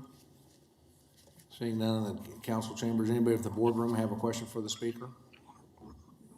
Seeing none, thank you. Don't know where that came from. We are continuing to see if there's anybody else that would like to speak on this issue via remotely. Is there anybody out there that would like to comment? You would have 3 minutes. Okay, state your name and address for the record, please, and you have 3 minutes. This is Robert Patton. I'm the owner of 3222 East 2nd Street. It is actually a rental property. I actually have I guess some questions that I should have asked to Greg Ferris there. He said that that vet lot, that they had attempted to purchase it, but had not received, I guess, any contact back. I had heard that they attempted to, they just didn't like the price. So I guess I'd like to hear more about that, because that does seem like the much better option. Also said that would not affect property values, which I don't see how that would not affect property values. Having a parking lot and an 8-foot fence out your kitchen window in this instance is definitely going to affect my A, property value, and B, ability to rent that property in the future if the current tenant decides to leave. I obviously not living there, it's not going to affect me personally on a daily basis, but my tenant and the neighbors, I'm sure, will, yes, hear car doors slamming. It looks like a nice site plan. I think they've done a good job. I don't want to hold things up for that reason. It will definitely affect me financially, and I think there's a lot of better options that they could go about trying. That's kind of all I've got. Thank you. Any questions for the speaker? Seeing none from the council chambers, anybody from the boardroom have a question for Mr. Patton? Seeing None from the boardroom. Thank you, sir. Is there anybody else wish to speak on this issue? Speak up, we'll give you 3 minutes.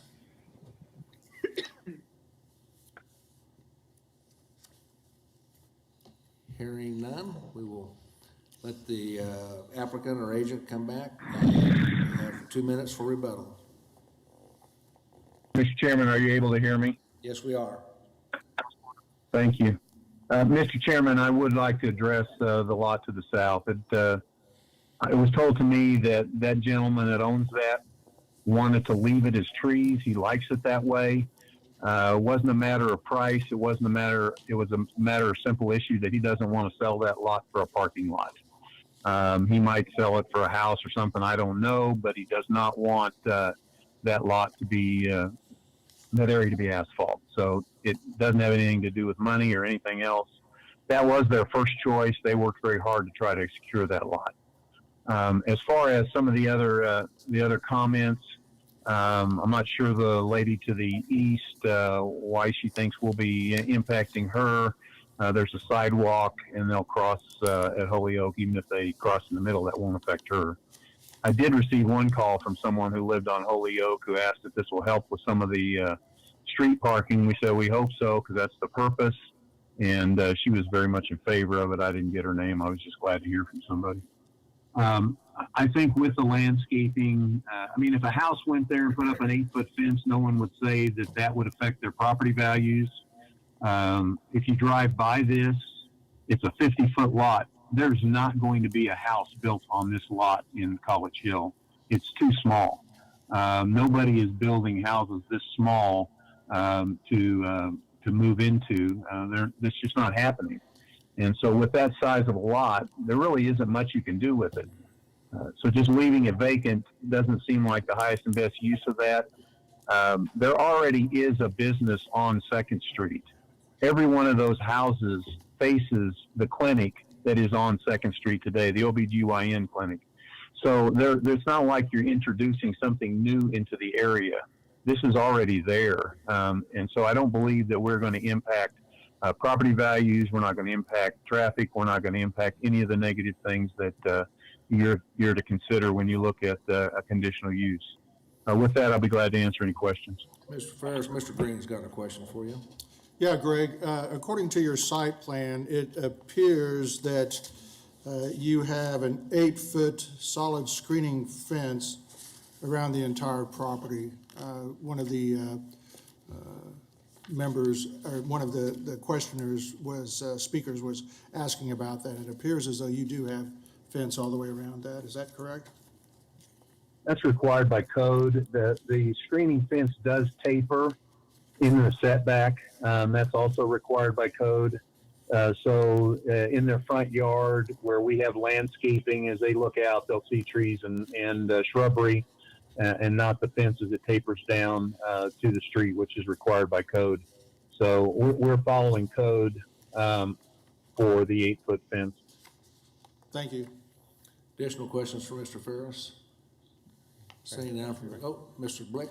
Mr. Ferris, I just want to clarify, I'm trying my best. I was using Google Earth and counting the parking stalls, and maybe you can clarify.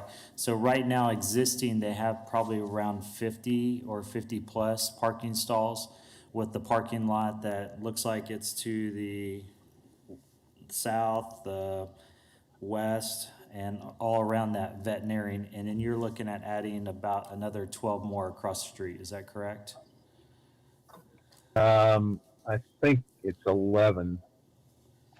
I think I have to go back and look again. It's 12. It's 11 or 12, correct. Okay, that's what I was just wanting to clarify. Additional questions from the council chamber? Anybody in the boardroom wish to ask a question, Mr. Ferris? Yes, Mr. Foster. Mr. Foster, you have the floor. Mr. Ferris, in deciding to take on this property, was there discussion about the safety of the employees going back and forth across Second. I drive this route almost daily, and it is very busy. What was discussed about the safety aspect? Well, that's the reason why they're going to post an employee-only parking, because they believe they can inform their employees as to the safety of crossing Second Street. They're already doing that to go to the clinic, to the dental clinic where they have reserved or rented some spaces. So crossing Second Street isn't new to the employees because that is employee parking up there too. They don't have clinic patrons parked there in the 6 spaces that they have leased. So I don't believe there's going to be any safety issues. These are adults, these are professionals, and they should be smart enough to look one way before they cross the street. Anything else, Mr. Foster? No. Thank you. Any last questions we have for Mr. Ferris? Bring it back to the commission for action. I'm not sure if I have an option here.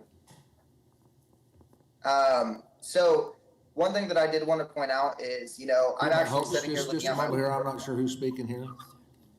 Tyler Fowler. I'm sorry, Tyler, but we closed that part of the meeting. Basically, you get 3 minutes, and I appreciate you participating, but we do have a set of rules and protocol that we must follow. So. Wait, we don't get to ask questions back to Mr. Ferris? No. It's not a public forum. Oh, sorry. That was what I stopped talking because I thought I was able to ask those questions back to him.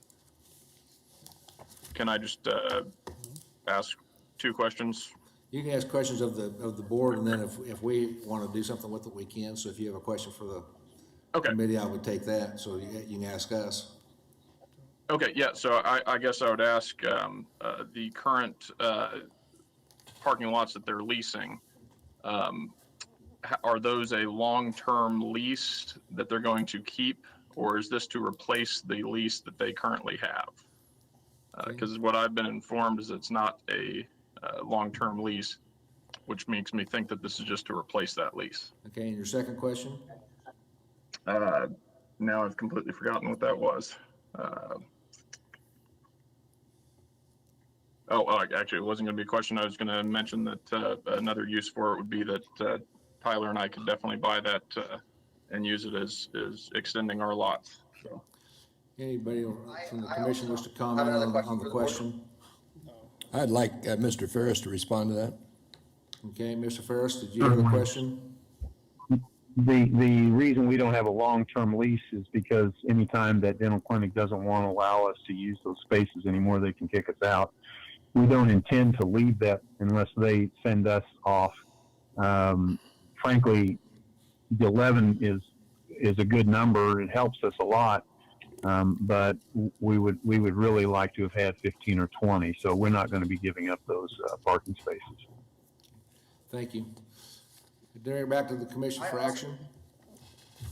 I also had a question for the board because when Foster was speaking, he said that they did not want a parking lot. When I spoke with the OBGYN, I spoke with a lady named Mig and MIG, I believe it was, and she said that the pricing just wasn't an option. She didn't say that they weren't able to do it. She said that the price was just too high for them whenever I spoke with Mig. So that leads me to believe that there might actually be an option to purchase that lot. It didn't seem like she was willing to, make that purchase there.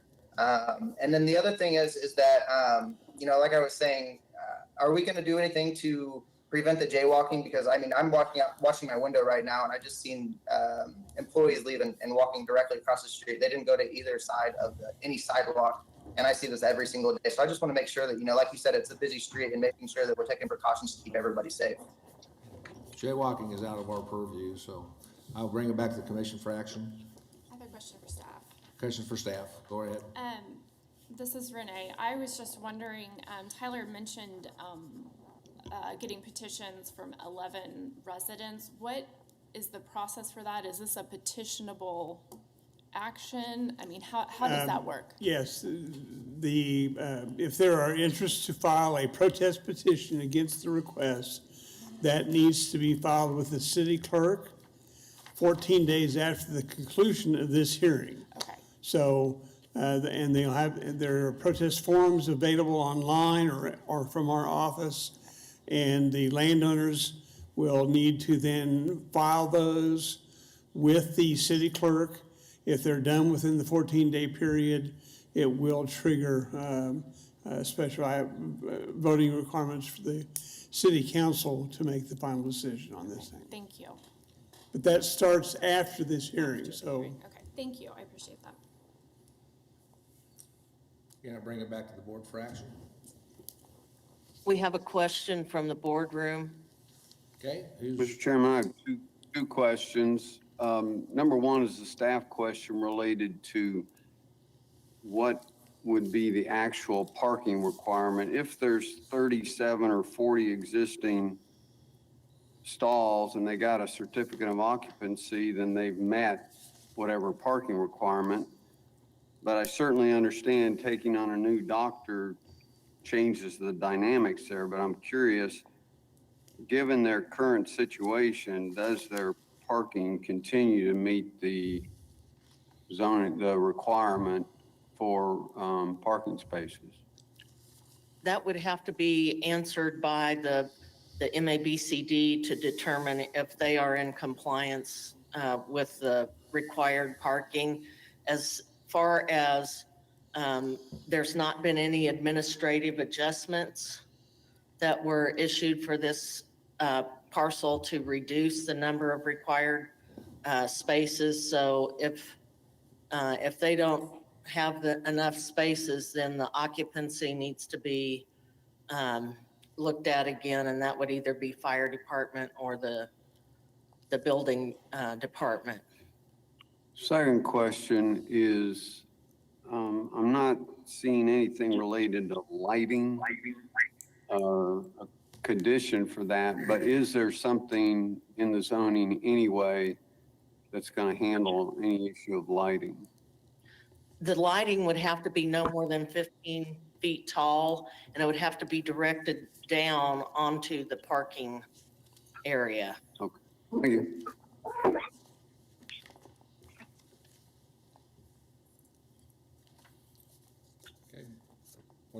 What's the wish of the board?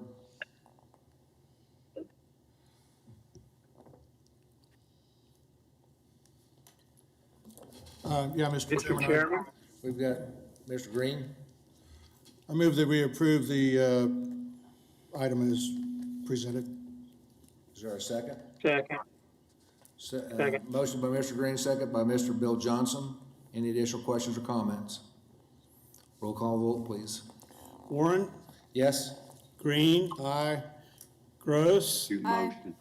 Dexler. Can you hold on a minute? We've got a substitute motion in the boardroom, the council boardroom. Okay, substitute motion. Mr. Chairman, this is a tough one here, but, you know, I've been in this neighborhood for a long time and walked it, driven it, and so forth, and I get concerned of this interjection of the parking in this area. But I do want to address another comment that was made about, would someone not want to take this lot to build housing? Well, obviously, existing houses around them are on 50-foot lots. And you've got people spending $500,000 in Denver on 50-foot lots, and I lived in one for 10 years myself. So I think there's potential for future housing. So I would make a substitute motion to disapprove the application. Second. We have a motion by Mr. Foster, a second by Mrs. Miles. Any additional question or comments on the substitute motion? Seeing none, we'll roll call vote on the substitute motion. Warren, No? Green, No. Gross, No. Dexler, Yes. Dool, No. Lick, Yes. Nix, No. Foster, Yes. Bill Johnson, No. Joe Johnson, No. Miles, Yes. Hartman, No. Florence. Yes. A motion fails 8-5. Motion fails 8-5, brings us back to the original motion. Roll call for vote on the original motion, please. Warren, Aye. Green, Aye. Gross, Aye. Dexler, No. Duel, Yes. Blick, No. Nix, Yes. Foster, No. Bill Johnson, Yes. Joe Johnson, Yes. Miles, No. Hartman, Yes. Clarence. No. Motion passes 8-5. Motion passes 8-5. Okay. Going to recess the Metropolitan Area Planning Commission and move to the Board of Zoning Appeals. So moved. Second. We'll take that by consent. We have a set of minutes that need approval for February the 20th. And I did not look on that to see who was present and absent. Do we have a record of that? I'd move for approval. Second. Approved, is there a second? I'll second that. Second by Mr. Hartman. Could somebody give me a list on who might have been absent for that meeting? Mr. Foster has a question in the boardroom. Okay, Mr. Foster? Mr. Chairman, I did not find minutes in my packet to review. Those are emailed. What if we deferred that item? I'm not finding them in my packet either. Okay, can we defer it to this afternoon? Since it was part of, just move the time? We defer the minutes to this afternoon, we'll come back to that one. We have a number of BZA issues.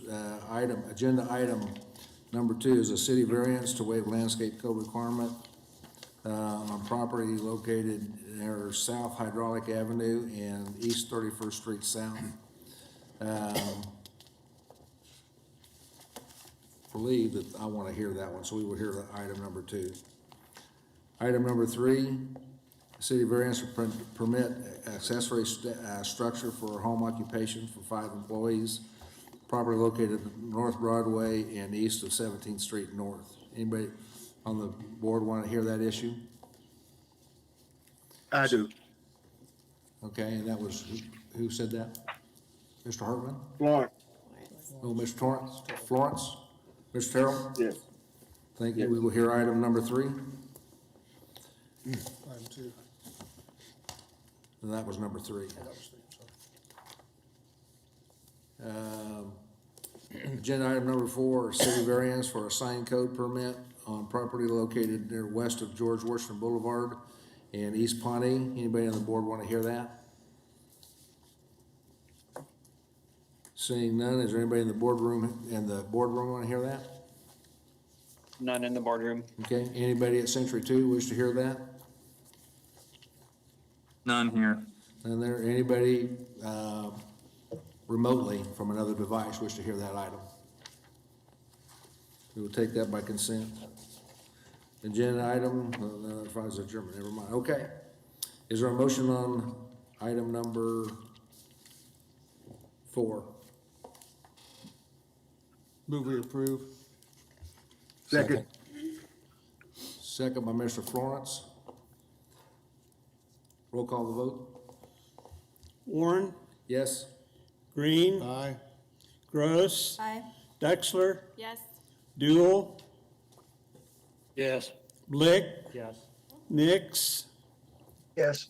Foster, Yes. Bill Johnson, Yes. Joe Johnson, Yes. Miles, Yes. Hartman, Yes. Florence. Yes. Motion passes. Okay, can we hear, agenda item number 2? Yes, agenda item number 2 is BZA 2020-04. The applicant is requesting a waiver of the landscape street yard and parking lot screening requirement that would be required by the Wichita Landscape Ordinance.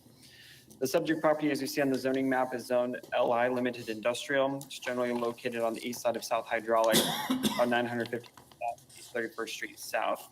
The site is currently undeveloped. The applicant intends to build a facility with 5 large enclosed storage areas with bathrooms. The purpose is to allow individuals to rent the areas and provide enclosed location for indoor maintenance and storage. Their intention is for primarily for vehicles. This use is permitted with within the LI district that's governing the site. The city's landscape ordinance requires that a landscape street yard be provided for all non-residential developments, multifamily developments, and manufactured home parks, which are adjacent to arterial streets, collector streets, at-grade expressways or freeways, frontage roads, and across the street from any residential zoning. The ordinance also requires that new parking lots or additions to existing parking lots in non-residential and in multifamily developments be screened if they are adjacent to the above stated conditions as well. In the narrative provided by the applicant to planning, the applicant explains that the request for the variance arose due to the uniqueness of the property, which has an unusually large lot depth to width ratio. The site plan depicts that the lot width is the lot depth is 360 feet, and the width is 150 feet. If you calculate that using the guidebook in the landscape ordinance, that would require them to provide about 2,250 square feet of landscape street yard. The narrative also provided information regarding the partial or lack of parking lot screening on abutting and adjacent commercial industrial properties to the north and the south. Update that you'll see on the show here, we received an updated site plan 2 days ago from the agent, showing that they would be having a building constructed to the east, the furthest eastern portion of the site. The staff report was written with the original site plan, which would only show the building on the western portion of the site. So keep that in mind as I present this. The original site plan that was shown only showed the one building on the eastern portion of the site, closest to the right of way, and it'd be built within its applicable setbacks and easements. The original site plan that we received showed that the rear half of the property, the furthest to the east, was going to remain unused. So that's where staff recommendation was based off of, was the portion of the back part of the property was going to be vacant and unused. Property to the north is zone limited industrial. It's rock and stone aggregate storage and distribution for Cornejo. To the south is LI as well. It has auto repair and a car wash with self-storage. To the east is self-storage, zoned LI as well. And to the west across hydraulic is MF29 residential with single family and 2-family residences. Regarding the uniqueness of the property, the applicant states that the property has the unique conditions based on the lot to width ratio. And that's just a product because of the development in the area of other land being developed around it, and this being kind of a remnant left over. They state that the site will have a turf street yard. Staff agrees that the full requirement of landscape street yard would be unusually large given the uniqueness of the lot. However, the site plan illustrates that the east portion of the lot would have been remained unused. However, the applicant has changed that and said that there's now going to be a building there. Staff feels that providing some extent of landscape street yard per the landscape ordinance is possible, as the development could have shifted east had there not been an updated site plan. Furthermore, the site plan does not show any turf street yard on the applicant's property. Keeping the right-of-way of the abutting street turf does not count as a landscape street yard. All landscaping must be within the property lines outlined as outlined in the landscape ordinance. Regarding the adjacent property, the applicant states that waiving the requirements will not adversely affect the rights of the adjacent property owners. The abutting owners have open material storage and open vehicle storage. The applicant's building will allow vehicles to be worked on in an enclosed space where owners can work on their vehicles, have a restroom, and keep their projects out of residential driveways. Regarding hardship, the applicant states that the strict application of the code will constitute an unnecessary hardship on the property owner. The amount of landscaped street yard requirement makes little sense when compared to the abutting properties. They state that any landscape buffer will not be consistent with the abutting properties. They state that losing any area to landscaping drastically diminishes the value of the developable area of the property. Staff agrees that the full enforcement of the landscape street yard would be burdensome. However, the site plan that was originally submitted showed that there was an undeveloped land to the east. They have now changed that. Furthermore, there is a significant space on the south side. If you can go to the site plan, Jim. There is significant space on the south side of the property along the south property line that is in excess of needed drive width or turning radii for parking that can support some level of landscaping. In addition, the presence of non-compliance on abutting properties and adjacent properties is not a basis for a waiver from the required parking lot screening required by the landscape ordinance. And I do have pictures of the surrounding properties that I'll present at the end. The applicant asserts that the variance request will not adversely affect the public health, safety, morals, convenience, prosperity, or harmonious development of the community. They state it will allow renters to keep their vehicles out of the respective residential neighborhoods, increasing the property values and making compliance with zoning requirements a little easier. Staff says that the waiving of all requirements of landscape ordinance in fact diminishes harmonious development. Non-conformity on abutting properties is not a basis for a waiver for required landscaping or screening that's set by the landscape ordinance. By approving a waiver of all of the requirements when the site can support some level of landscaping and screening could set a precedent for future waivers and erode the basis for a harmonious development. The applicant feels that the case does not violate the spirit and intent of the code, that granting the variance will allow new development to fit in better with its surrounding. Again, staff iterates that the presence of nonconformity is not a basis for a waiver for all of the waiving of all required landscaping screening. The staff's recommendation is to deny the request to waive all of the landscape requirements.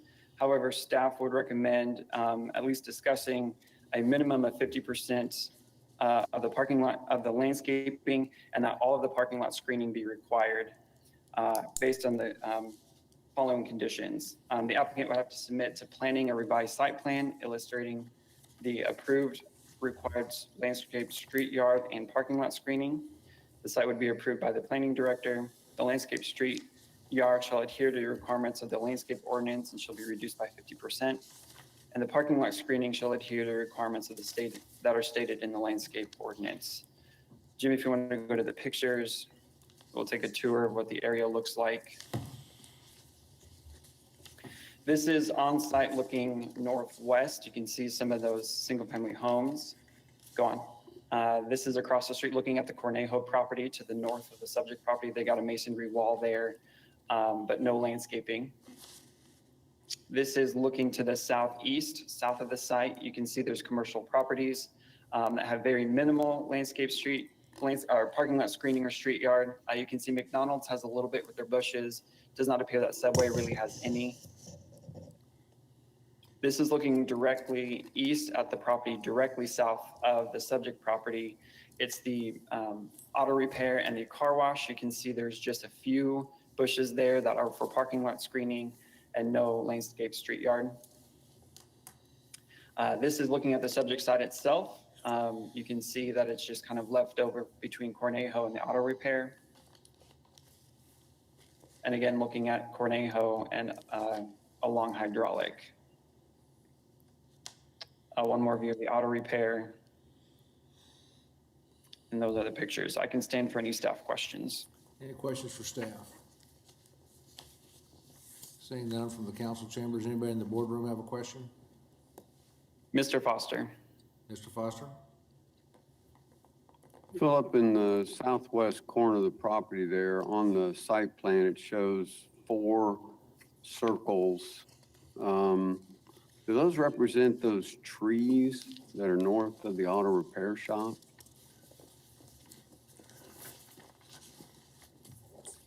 It could. The applicant is saying that it does. It does. Okay, thank you. Okay, any other questions for staff? Okay, we'll go to the agent or applicant. You'll have 10 minutes. Are they at Century 2 or are they remote? Good morning. Brian Kuhn, Caw Valley Engineering, 200 North Emporia, for the applicant. First, I'd like to discuss, the applicant recognizes that it is not part of the reason to allow a variance based on the abutting properties because they are allowed it and they're grandfathered in. However, in this case, those issues that Mr. Zumberger mentioned, those were addressing compatibility and the compatibility of a car lot for sales and they wash cars to the south with, I believe, one bush in the front. Subway has no screening and Cornejo has an 8-foot masonry fence. And as Mr. Patton said in the case just before this one, is that an 8-foot masonry fence is, quote, horrible. So it is not about, since they got to do it, we got to do it. That doesn't it. It's about compatibility and will it match the surrounding area? And there are unique conditions. One thing I do need to clarify that was, I believe, a misstatement before, is that in the original submission, there was text over where the area to the east was, and it specified the west 188 feet as being the line of where this property will have its building. So it is not, the back portion is not included and was not included on the original application, but the staff didn't recognize that those were going to be two different parcels that we could parcel out separately. They didn't catch that because just of the note. So I drew in another matching building, but that was in the original application. It was only the 188 west feet. We would like be able to park in the front if we have that front portion ever becomes a retail or another establishment or would be within the zoning and may be able to turn it into a storefront. We'd like to keep that possibility as well. There is no harm. We're looking to the north with Cornejo's storage. You have a tanker truck that is raised up above their 8-foot fence with the name Cornejo on it, parking it there for advertising. Ours will have a green street yard. We will have the trees that you see on the south side. We can add some more trees where those trees are, but having the landscaping requirement all the way across, it would be one, not consistent or compatible with the surrounding uses. And as well, it has the unique character of being able to be turned into a retail establishment or whatever use later, making this much more flexible. And I would stand for any questions you have. Any questions for the speaker? Not seeing any in the council chambers. Any questions in the boardroom? None from the boardroom. None from the boardroom. I have no questions for you, sir. Thank you very much. Thank you. We will open it up for public comment. Is there anybody at Century 2 that wishes to speak on this issue? No, there's not. Okay. Is there anybody from another device that would like to speak on this issue? Seeing none, I'll bring it back to the board for action. I requested that this be heard just because it was, whenever there's a denial, I feel like the applicant has a right to make their case, so. Mr. Chairman, I would like to make a motion that we grant the variance with the staff's recommended landscaped street yard be reduced by 50% and the parking lot screening is required, subject to the conditions that are listed. I second Okay. that. We have a motion and a second by Ms. Dexler. Okay. Any additional questions, comments? Mr. Foster. Mr. Foster? Mr. Chairman, just points of discussion.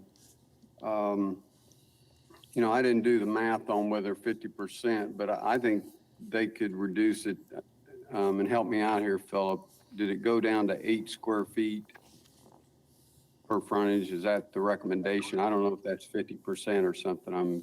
I think they should have. I don't have the math right in front of me either. I think they should have that minimum, which I believe is 8 square feet figure. Someone may need to double check me on that, because I don't think 50% is that minimum relative to the, I think it's probably greater than the minimum. okay. 50%, yeah. Yeah, I frankly think they could do the minimum. It's such a tight frontage. But my comment relates to the Google view that I looked at of the auto repair shop showed live shrubs along that frontage. And I think this is something that needs to be addressed by the entire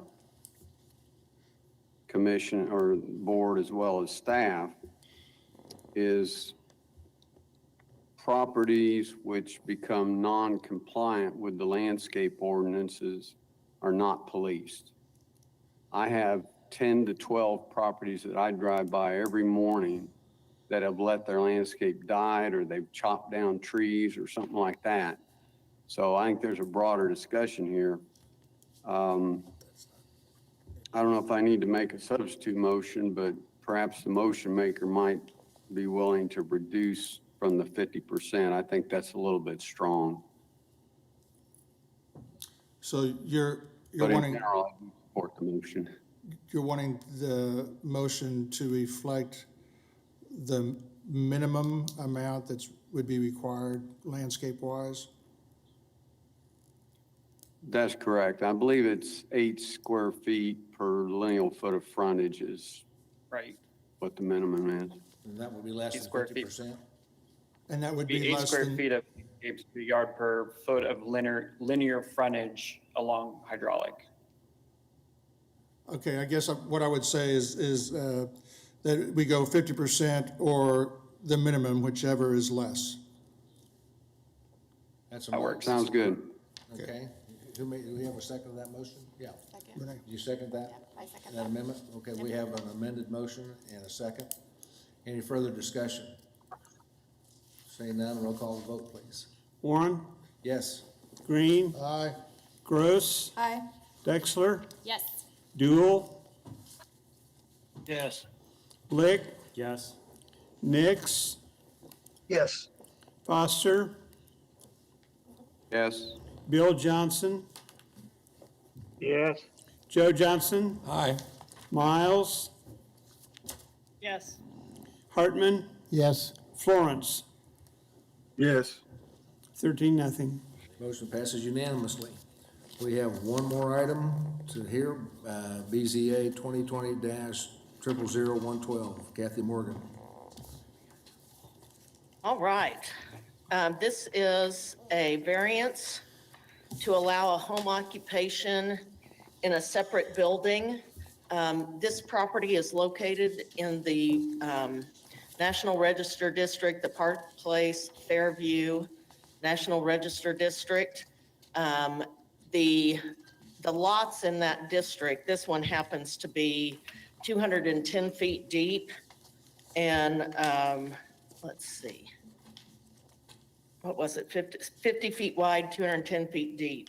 And the applicant, the owner of the property is Raise My Head Foundation. They are a nonprofit that provides a 2-year program for women who are trying to turn around their lives and get training to go out into the workforce and that type of thing. And so part of what their program is they have a small manufacturing and retail business, not on-site retail. It is strictly shipping.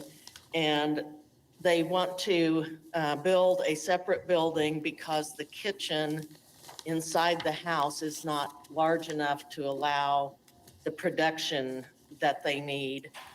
They have a maximum of 5 people, which is allowed by state law to be in there. Right now, they're operating at a maximum with 4. As people graduate, 2 graduate, 1 graduates, they'll take in another client. And this property is zone TF3. The building design was submitted to the Historic Preservation Board and received approval. I have had some questions about deliveries and pickups, and the Raise My Head Foundation said there would be at most 2 a week, and they could handle those either from Park Place or they could handle them through the alley. I want to mention that none of these women drive, so there won't be added parking in the neighborhood. If they should happen to go, request an increase in the number of people that would have to come back to the Planning Commission to do so. Jim, go to the site plan maybe? Yeah. Okay, so they have off the alley, they have some parking area in there. As I said, they don't intend to have a lot of traffic going up and down the alley. Next, please. This is the front of the house looking northeast. You can see there's a garage back there and a shed that have been removed from the lot. Next. This is looking from the corner of the house at the back part of the lot. And as you can see, it's got fencing all around the yard on the north and south sides and also along the alley. Next. This is the disturbed ground. There is where you see that'll be a location where the building is going to be placed. Next. Looking at the house to the north of them, from where the building will be located. Next. This is looking north along the east side of Park Place. Next. So staff is recommending approval for the separate building for the Planning Commission, for the program at Raise My Head Foundation. They need to get all necessary permits for the structure, and it will be built in conformance with the approved site plan, and I will stand for any questions. Questions for staff? Seeing none out of the council chambers, any questions from the boardroom? Yes, Mr. Foster. I'm curious about this structure. If, let's say they're very successful and find that they do need to move out of this location, could this be planned that it might become like an accessory dwelling structure or something? Has that been talked about? Yes, there is. It could happen. There is, the room would be mostly open. There's some storage on the interior of the building for materials, and then a workroom. There is a restroom, and there is a kitchen sink. So it could very well accommodate an accessory dwelling unit in the future. Thank you. Mr. Florence, you had a question earlier on this, make sure we had it, and I do apologize to our commissioners that are with us remotely. I haven't been specifically asking. You guys need to make sure and shout out if I miss you in the process we're going through here. But Mr. Florence, do you have a question? Or Yes, comment? and it just seems so out of character to the community over there. And that was my concern, whether or not this would eventually evolve into a accessory structure for residential use in the future. And, you know, using that alley as the main point of entry is, you know, I think it could be a problem. The accessory structure, as I said, was the architectural details were reviewed by the Historic Preservation Board, which is required by the city ordinance. And they approved the use of materials, the pitch of the roof, the location of doors and windows, and the overhead door to take in materials delivery, that type of thing. That alley is active. I don't know any other use that would be a home occupation use would have to meet the zoning code. So I don't know that we can, that at least staff can address that issue. That answer your questions, Mr. Florence? Well, let me ask you this: will this be the first accessory structure in this on that block in that area? No.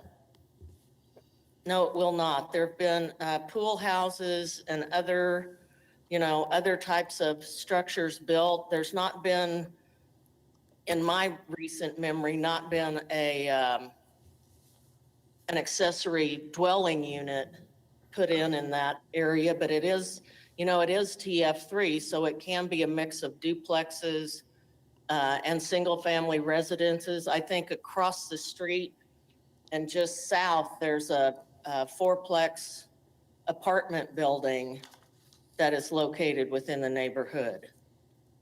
Okay. Okay. All right. Thank you. Thank you. Any additional questions for staff?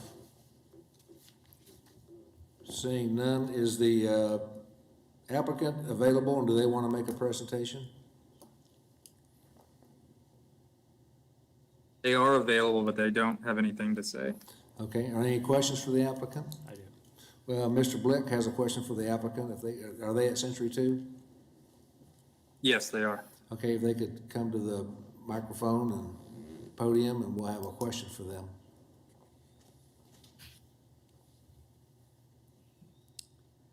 Pat Jones, Executive Director for Raise My Head Foundation. Mr. Blick? Yes, I just have an observation. I was looking at your site plan, and it says it's 210 feet across. When I add up all the structures all the way across from 40 to 50 with the house, it looks like 30 or 36 in between, and then 25 and 55. That comes up to 200 feet. We're about 10 feet short, so you might want to recheck that. Happy to do that. Wichita Area Builders Association is donating their members to this project, so I'll let Wes Gallion and his group address that for us. We will do that. Thank you. Sounds great. Thank you. Any additional questions for the applicant? Seeing none, thank you, ma'am. Appreciate that. Is there anybody from the audience that wishes to speak on this issue there at Century 2? No, nobody else here. Okay. Is there anybody by another device that wishes to speak on this issue? Yes. Okay, yeah, state your name and Yes. address. State your name and address for the record, please, and you will have 3 minutes. My name is Sue Champ, S-C-H-A-M as in Mother, P as in Peter. I live at 1700 Park Place, which is on the corner. I've lived here 35 years, and it's been a residential area. I am, supportive of the Raise My Head Foundation. I am skeptical of having a manufacturing facility in a residential neighborhood.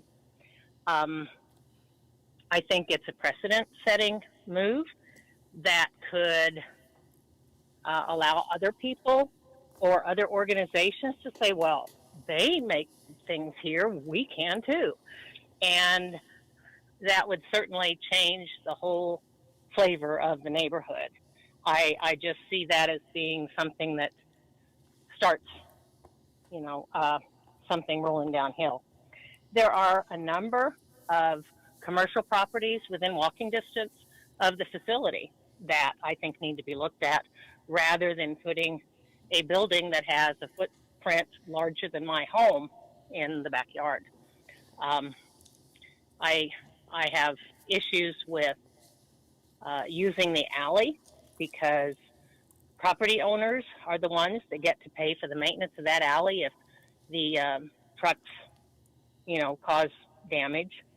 And there are people that live on the alley or have their bedrooms within 8 feet of the alley that really don't need that kind of traffic going down an unfinished, unmaintained alley. And I certainly have concerns about the historic tree in the backyard.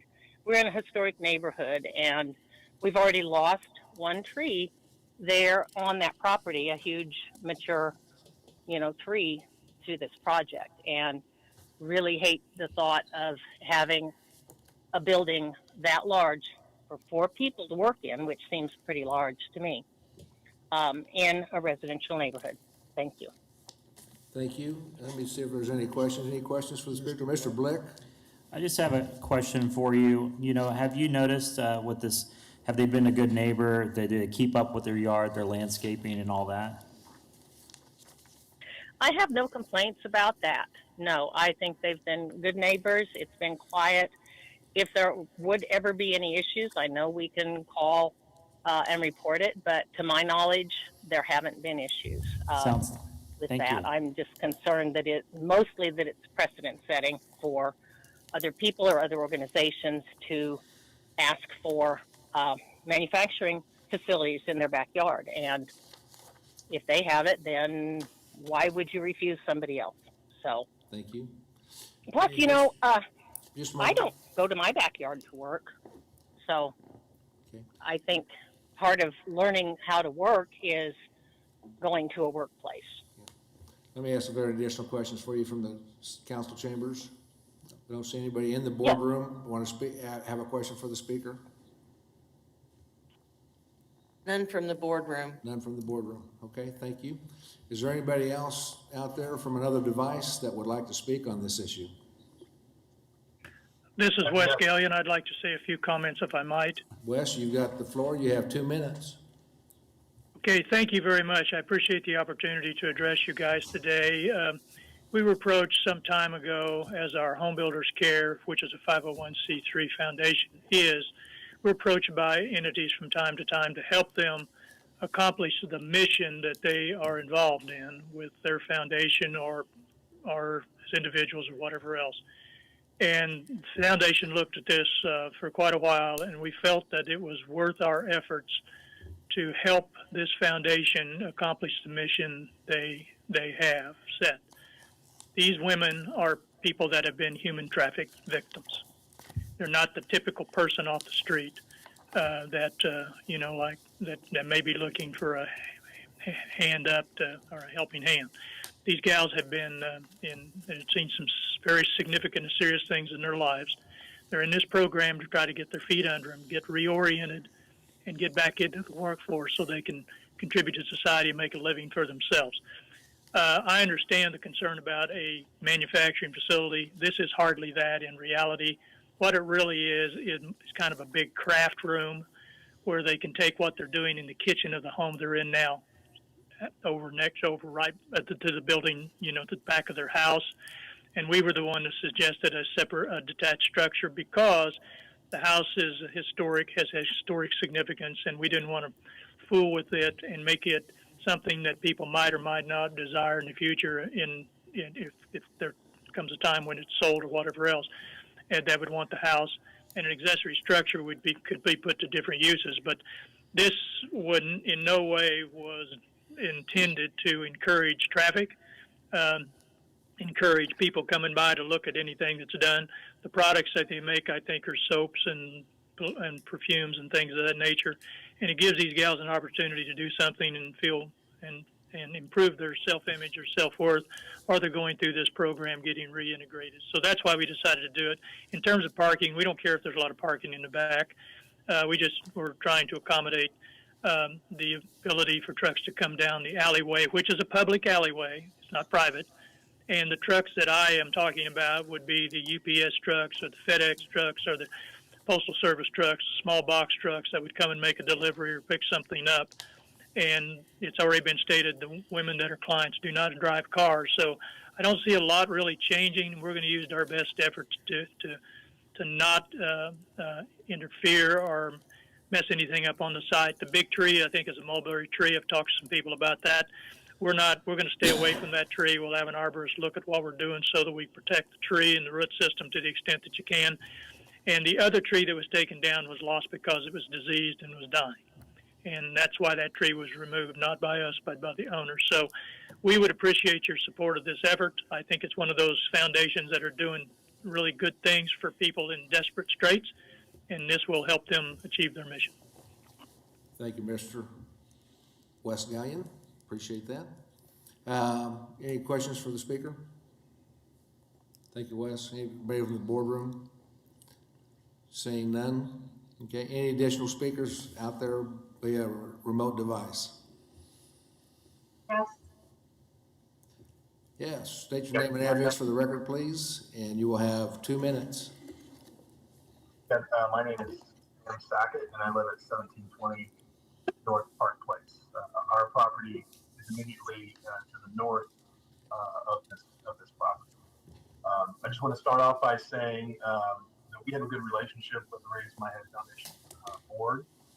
They've been good landowners there, and we've had recent conversations with the previous speaker, with Wes and with Pat about some of the things that I want to address in my comments to the board.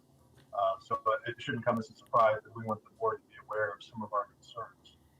In the variance rationale B as in boy, agenda packet, it states that the granting of the variance will not adversely affect neighbors, but the lot is large enough to accommodate the separate building and no additional traffic will be generated.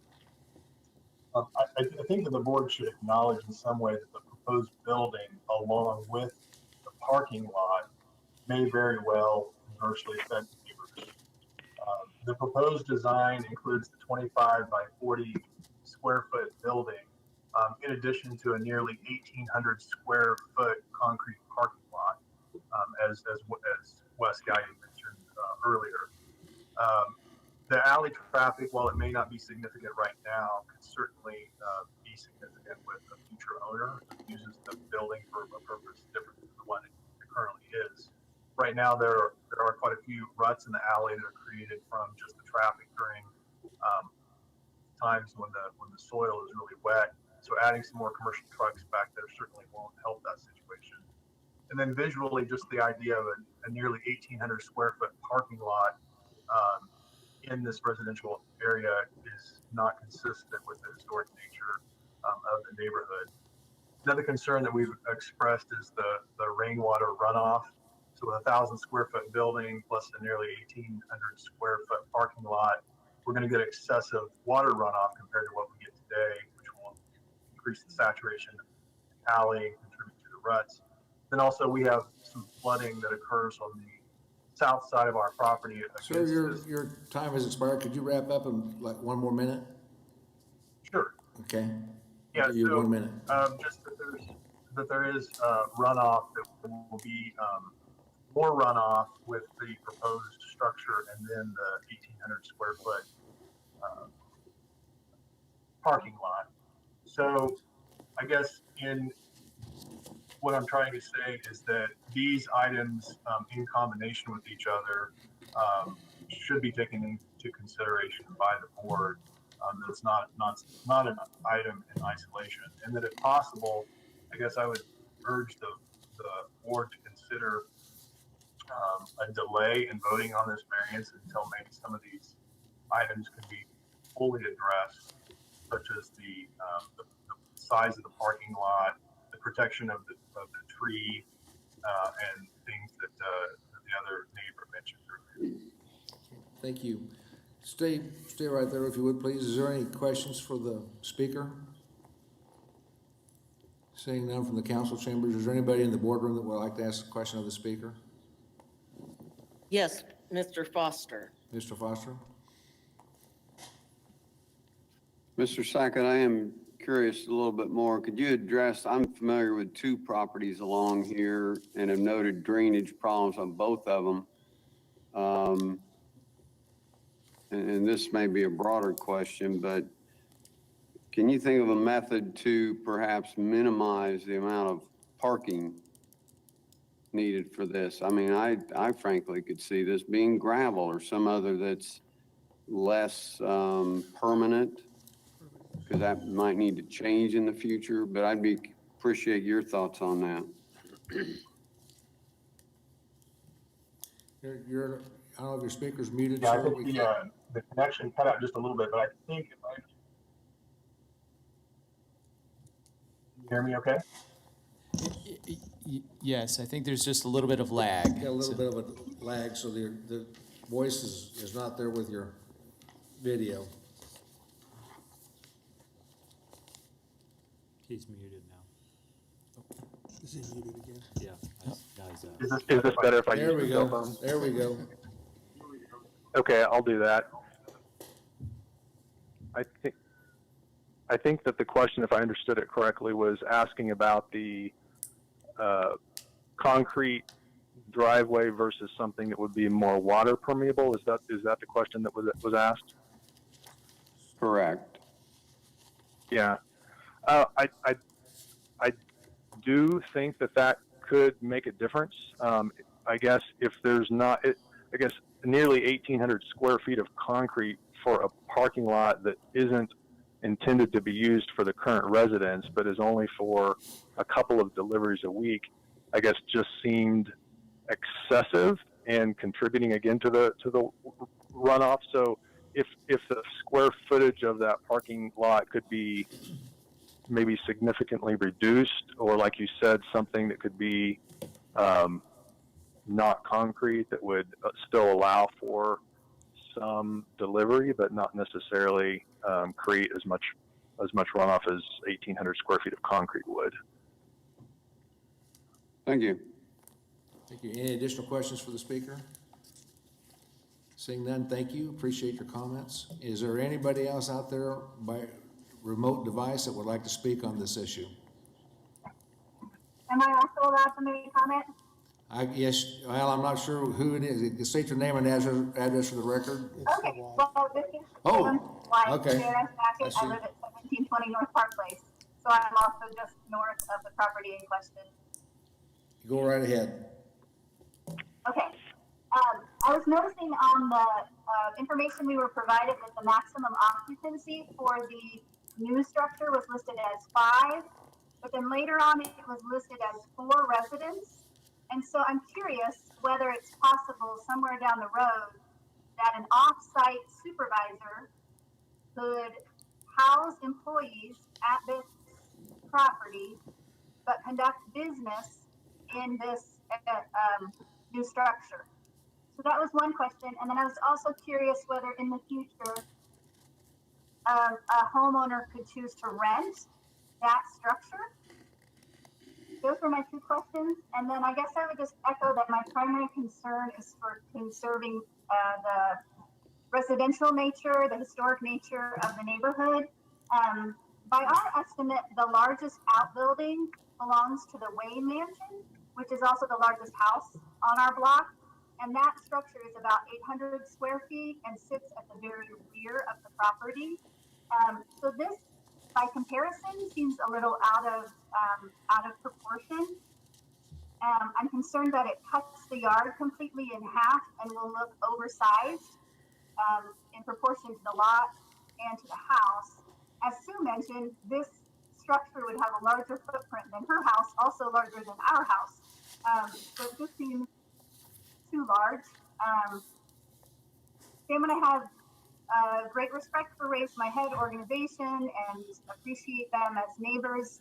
Appreciated getting to know the women there, and I support their desire to have an on-site location for their cottage industry, as long as it's inobtrusive, which this feels obtrusive.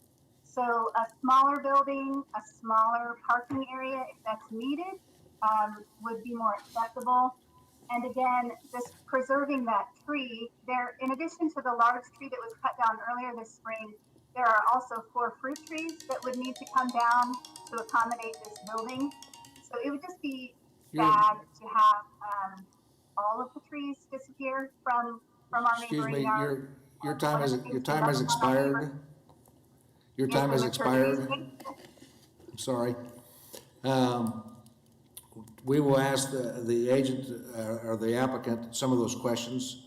Let me see if there's anybody else that has wishes to speak on this issue. Is there anybody else out there via remote device that wants to speak on this issue? Hearing none, if we can have the applicant there at Century 2, the last speaker had a couple of questions. This will be a part of your rebuttal time. Would you like to answer? Pat Jones, Executive Director, Raise My Head Foundation. Well, one of the questions Just had like to do to with address- off-site supervision. One of the questions had to Say do that with. again, sir? One of the questions had to do with off-site supervision. Is that something that may be in the future? We have off-site supervision, if I'm understanding the question correctly, to the women in the house. Is that the question? No, I'm actually thinking of in the future, if this variance passes and a new occupant comes to the property and we have this variance in place, would it be possible under this new zoning or variance for a manager, someone to decide to conduct business on this property and have their 4 employees live at the house, but that the owner doesn't live on the property? Let me interject. That's a staff question. Dave? Yeah, and the answer to that is absolutely no. As a home occupation, it requires the occupants of the accessory building to be those that are living in the house. So, which would be the true of anybody, anywhere that has an accessory building with a home occupation. Once it is separated from the owner, it becomes a commercial enterprise, would require actual commercial zoning, which we're not doing. We're only here on a conditional use. They have the right to build the building, including the parking now. The issue is only that in order to allow the home occupation by 5 residents, which is that's the issue of why we are going through the conditional uses to accommodate. Normally, it's home occupations are limited staffing wise, but that's what's going on here. Well, I got you, Dave. The other question you had, could this probably be converted to a rental property at a later date? No, not without going through the same rezoning process. Okay. Thank you. Okay, thank you. Additional questions? Is there anybody else out there that wishes to speak on this issue by remote device? Ms. Bond, do you have any last minute comments while you're? Does the applicant have any last minute comments? No, Mr. Foster has a comment. Oh, sorry. refer to the WABA and to the staff for this. Okay, thank you. Okay, I'll bring it back to the. Mr. Foster has a comment. Okay, Mr. Foster.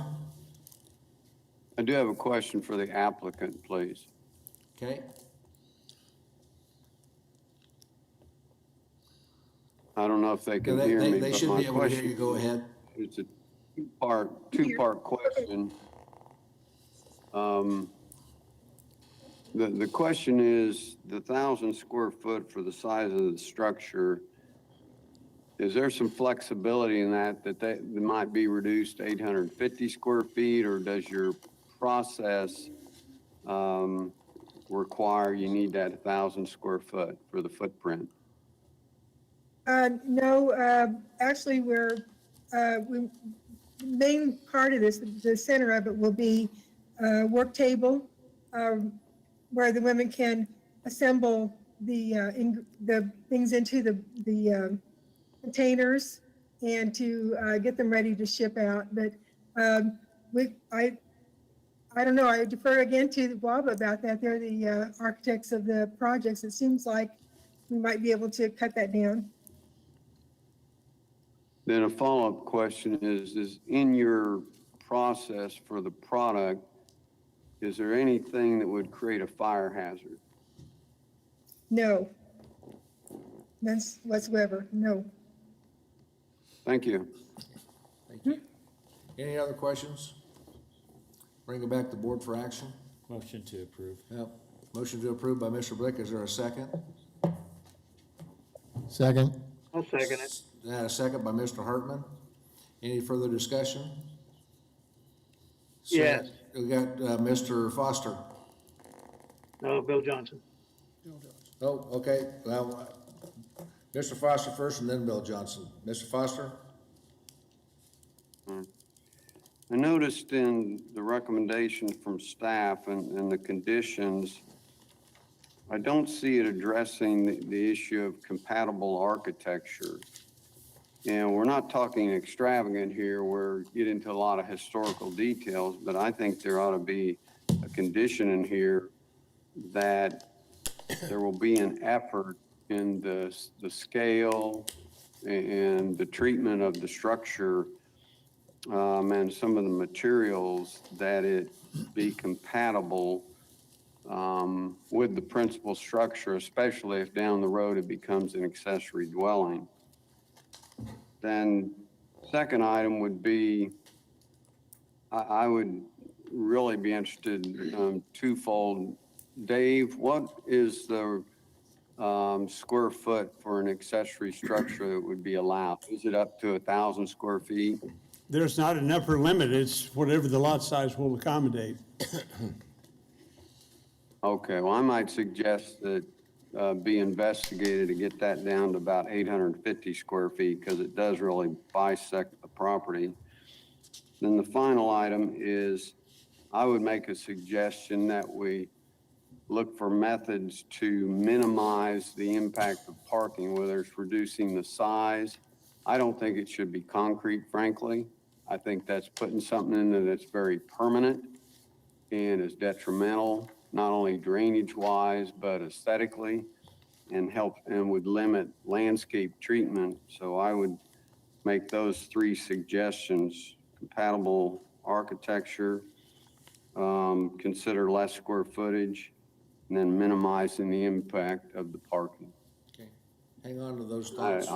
I can turn that into a motion if need be, but I want to hear what Mr. Johnson has. Yeah, Mr. Johnson, you have the floor.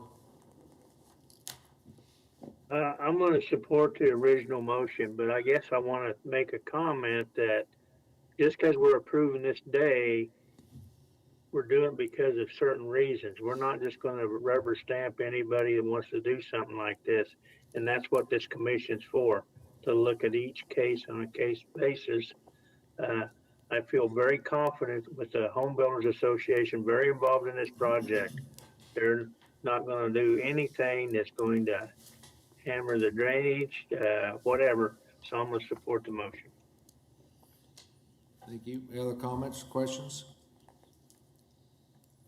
Okay, we have a motion. Mr. Foster, are you going to do a substitute motion, or would you want to make a recommendation to amend the original motion? I think I'll need to make a substitute motion, and that would be to add a condition that staff would review the architectural plans for compatibility with the principal structure.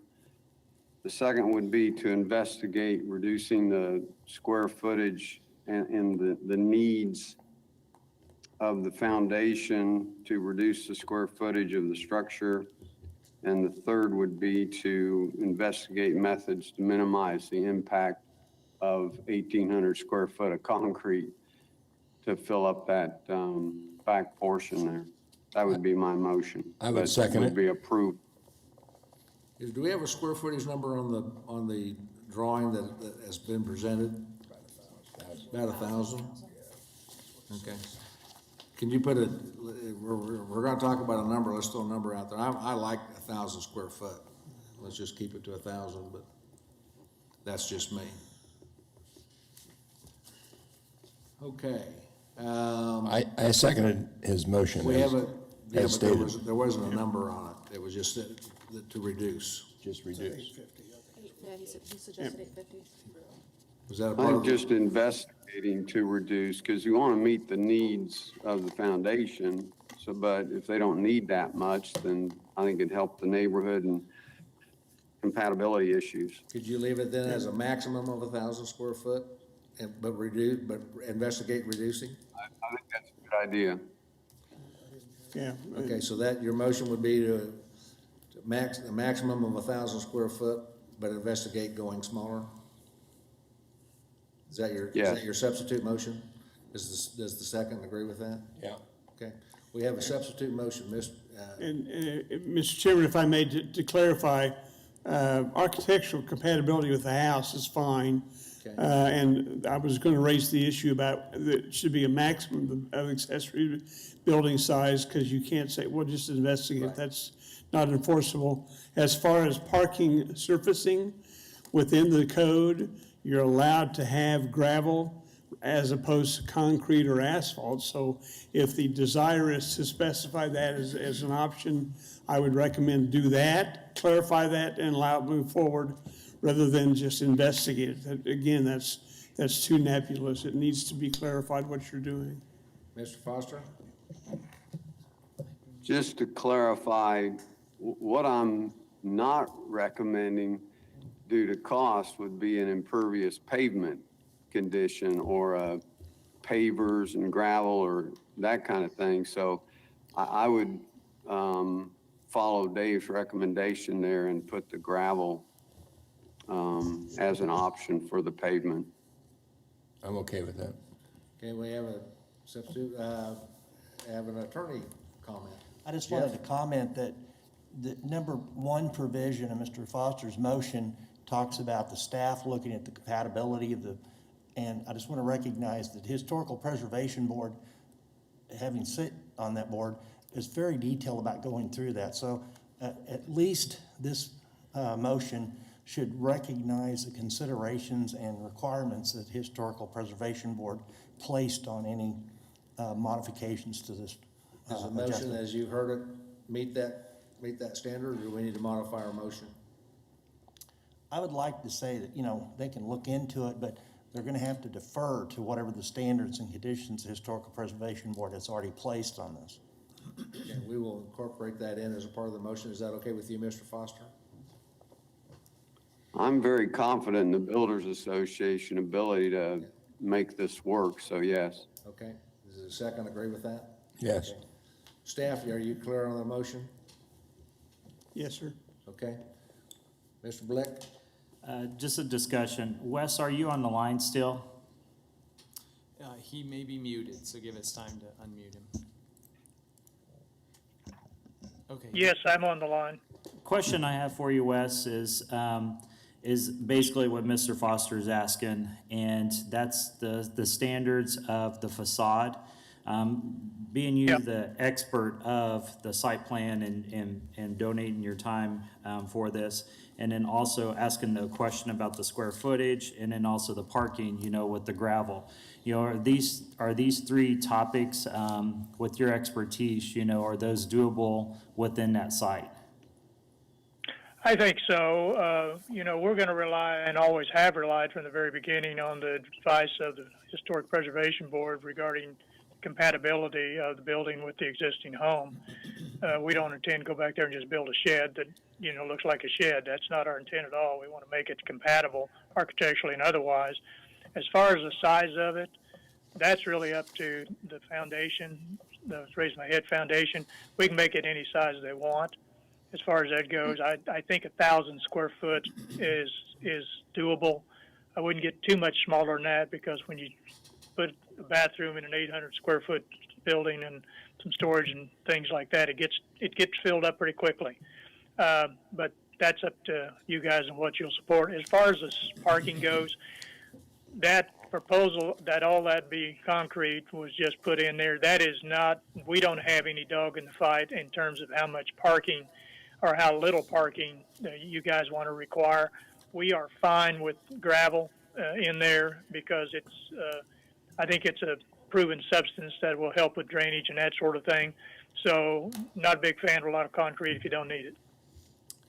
Wes, I really appreciate your feedback and also your service organization. And thank you for your time. Thank you, Wes. I think that we've got a motion that meets all of the Ts and dots the Is. So. Yes, sounds like. I'm sorry, we have a comment from Mr. Dool in the boardroom. Mr. Dool, go right ahead. I think my comment was addressed by Mr. Foster in that I have total confidence in the Builders Association oversight of a lot of these details. Thank you. Okay. With that, I think that we've got everything covered we need to. Can we roll call the vote, please? Mr. Chairman. Motion. Mr. Chairman. Yes. This is Bill Johnson. Yes, Bill. I'd like to ask Mr. Foster if he would eliminate the deal about making it smaller and just leave the size so they can build what they need. I got no problem with the other two ideas he had, but I'd like to see if he'd eliminate that. Did you hear the question, Mr. Foster? I think that's the idea of the motion is to allow a maximum of 1,000 square feet, but verify if that's the full amount that the foundation actually needs. That would be the part of the motion. I have a question. I guess my comment would be, since they are looking at what they're doing, they're probably building what their needs. So I don't like to put other stuff in there that they got to go back and prove that they got to do that. So I don't like that part of that. Okay. I'm just following up with what the applicant said, that they may not need that much. So, you know, in the end, it comes back to compatibility with the neighborhood, and it's just an attempt to do that. You're just a good salesman. Mr. Joe Johnson. Yeah, I have a question. Looking at the dimensions there, if that building is 40 feet and the lot is 50, and there's a 5-foot setback on the east side, is that right? Or, I'm sorry, the north side, then that only leaves 5 feet on the south side, which certainly moves it over a lot closer to the property line and much tighter as far as getting anything around the side of the building. I think that's what David Foster was after, trying to not shut off one half of the lot from the other. I think we're getting lost in the details of the Well, but if motion. that's- I think the motion covers the things that we need to cover, so unless somebody wants to make an amendment to the motion. Is there any amendments to the motion? Call the vote. Mr. Warren? Aye. Mr. Green? Aye. Ms. Gross? Aye. Mr. Dexler? Aye. Mr. Dool? Aye. Mr. Blick? Aye. Mr. Nix? Aye. Mr. Foster? Yes? Bill Johnson? Yes. Joe Johnson? Yes. Ms. Miles? Yes? Did he say Miles? Mr. Hartman? Can't hear him. Yes. Mr. Florence? Nay. Passes 13-0. No, that was, last one was a no, it's 12-1. 12-1. 12-1. Mr. Florence was no. Who voted no? Mr. Florence? Oh, I'm sorry. Okay, that's the last thing I see on the agenda. We're going to close this meeting out, but I'd like everybody that's on the commission and staff to hold tight after the meeting is adjourned for a question. Well, we're not adjourning, we're recessing. Recessing, okay, we recess to the afternoon session, which will begin in 30 minutes. No sooner than 30 minutes. Okay, just, question.